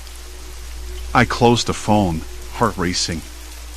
The footsteps stopped just outside the window. I could hear breathing, slow and steady, but not mine. I wanted to scream, to bolt. Instead, I whispered, "Who are you?" No answer. Just the wind picking up, rattling the window pane like fingernails scratching against glass. I sank to the floor, wrapping my arms around my knees. The messages, the photos, the endless loop of days that weren't mine, everything pointed to one terrifying truth. I wasn't alone. And whoever was out there knew everything. The house groaned again, louder this time. A sound like a sigh, or maybe a warning. I pressed my ear to the floorboards, trying to catch any hint of movement below. Silence, except for the faint hum of the heater kicking on. I wasn't sure what scared me more, the possibility of being watched or the idea that I might be going mad. Suddenly, the power blinked. The lights flickered, plunging the room, with its faint smell of dust and decay, into darkness for a brief, heart-stopping moment before the soft glow of the bedside lamp returned. I didn't dare move. The silence stretched, thick and heavy, broken only by the distant call of a dog somewhere in the night. I remembered the photos, me in places I never visited, with people I never met. The messages that hinted at someone waiting, watching, controlling this whole nightmare. And Mara's words, "Not without consequences." What consequences? What price? The thought gnawed at me, a cold pit growing in my stomach. If I tried to escape, would they punish me? Would they let me go at all? Or was this house, this loop, some kind of trap I couldn't break free from? I forced myself to stand, the floor cold beneath my bare feet. I moved to the window, peering out into the night. The porch was empty now, but the footprints in the dirt told a different story, fresh, and leading away from the house. I followed them with my eyes, tracing a path into the shadows of the trees. The forest pressed close, dark and silent, like a living thing waiting. A sudden noise made me jump, a soft whisper, almost inaudible, coming from the hallway behind me. "Don't trust them," the voice hissed. I spun around. Empty hallway. Just the flickering shadows. I wasn't sure if I'd heard it or if the house was finally unraveling my mind. I needed to find Mara. If she was real. If she wasn't part of this too. My phone buzzed again. Another message, this one a text conversation thread, fingers typing and erasing, typing again. "You're closer than you think. But you don't want to find me." I dropped the phone, heart pounding so hard I thought it might burst from my chest. The walls seemed to close in, the air thick and heavy, like breathing underwater. Then, a faint tapping at the back door. The back door, the one I hadn't noticed before, hidden behind a stack of firewood. My breath caught. I walked toward it slowly, every muscle tense. The tapping stopped. I reached out, hand trembling, and touched the cold metal handle. The door was unlocked. I hesitated. Part of me screamed to run, to bolt, to escape whatever horror was waiting outside. Another part, the part that had been trapped in this endless loop of fake mornings and foreign lives, urged me to see this through. I pulled the door open. Nothing. Just darkness. The night air smelled of pine and earth, cool and sharp against my skin. Then, from the shadows, a figure stepped forward. Not a stranger. Not a ghost. Mara. Her eyes were wide, frantic, and for the first time, I saw something real in her expression. Fear. Pure, raw, and desperate. "We don't have much time," she said, voice low. "They know you're awake. They're coming." The weight of her words hit me like a punch. I wanted to ask who they were, why this was happening. I woke up to the same silence I'd come to dread, but this time it felt different. The air was colder, sharper, like it was holding its breath. My skin prickled, goosebumps rising along my arms despite the warmth of the blanket. The clock on the nightstand glowed 6:15 a.m., relentless and accusing. Except, this morning, something was off. No emails blinking on my phone screen, no new messages waiting in the inbox, no photos I didn't recognize. Nothing but the quiet hum of the house and the distant call of a bird outside. For a long moment, I just lay there, staring at the ceiling, running my fingers over the rough plaster, trying to convince myself this was real. Not one of those days I never lived, not a new life forced on me by some cruel, invisible hand. The house was quiet, and I was alone inside it. Finally, I swung my legs over the side of the bed, feet finding the cool wood floor, and stood up. The house creaked, settling like an old man stretching. I moved through the room slowly, each step measured, like I was testing the limits of this place. The kitchen smelled faintly of stale coffee, the sink still wet with yesterday's dishes. No new notes or strange photos. No messages from strangers whose lives I'd been forced to live through their digital shadows. I tried to breathe normally, but my chest tightened. I wasn't sure if relief or suspicion was twisting my insides. I sat down at the kitchen table, fingers brushing over the grain of the wood. The sunlight spilled through the windows, casting long, soft shadows. The quiet was almost unbearable. I should have felt free, but instead, there was this heavy emptiness, like the house itself was holding a secret I couldn't pry loose.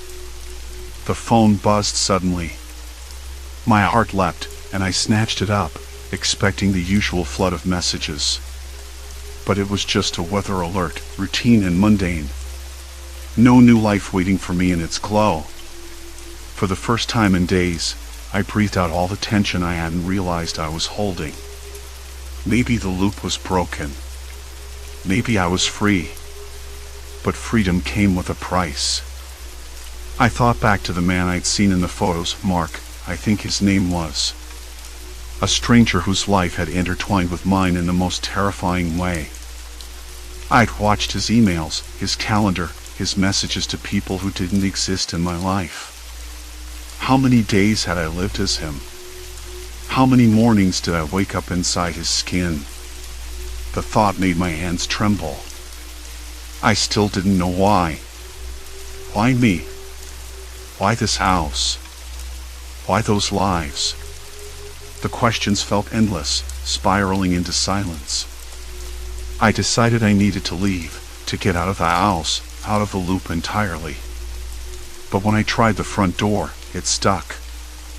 I jiggled the handle, frustration rising, but the lock wouldn't budge. There was no sign of force lock or damage, just a stubborn refusal to open. Panic bubbled just beneath my skin. I stepped back, breathing uneven, my mind racing for explanations. Was I still trapped here? Was the loop some kind of psychological trap, or worse, a cruel game played by someone else? I checked the windows. Most were locked tight, but one in the living room was slightly ajar. The fresh air smelled like pine and damp earth, a reminder of the forested hills outside. I climbed onto the windowsill, feeling the roughness of the wood under my palms. The drop wasn't high, but enough to make my knees shake. I hesitated, then slipped through. Outside, the world felt absurdly calm. The sun was higher now, warming the cool morning air. Birds sang, leaves rustled in a gentle breeze. Everything was normal, except me standing in a stranger's yard, half in, half out of the house that had held me captive. I took a deep breath and started walking, putting distance between the house and myself. The road curved through the trees, the smell of wet earth and pine filling my lungs. I didn't know where I was going. I just needed to move. After what felt like hours, I stumbled into a small town. The streets were quiet, mostly empty except for a few early risers. I ducked into a cafe, the bell over the door jingling softly. The smell of fresh coffee and baked bread was a balm to my frayed nerves. The barista gave me a tired smile. "You look like you haven't slept." "I haven't," I said, voice rough. She nodded, handed me a steaming cup. "Long night?" I hesitated, then said, "More like a long few days." I didn't mention the house or the loop. I couldn't risk sounding insane. Instead, I asked about the nearest phone charger, a place with Wi-Fi, anything that would help me connect to the world beyond the house. She pointed me toward the library, a small brick building down the street. "You'll find what you need there." I thanked her, clutching the cup like a lifeline. Outside, the town felt real, tactile, people walking dogs, a kid kicking a soccer ball, an old man reading a newspaper on a bench. The normalcy was jarring. At the library, I plugged in my phone, fingers trembling as I powered it up. The screen lit up, and I immediately checked my email. No new messages from strangers. No photos of lives I didn't live. No evidence that the loop had followed me here. But then, a new email popped up, subject line, "Welcome back." I froze. The sender was an address I didn't recognize. I opened it carefully. "Hello," it read, "you're finally out. But not free. Not yet." My hand shook so hard I almost dropped the phone. The message felt like a tether pulling me back to the house, to the loop I thought I'd escaped. I looked up from the screen, the quiet library suddenly feeling too small, too confining. I wanted to run, to hide, but where? I realized then that the horror had never been just the loop itself.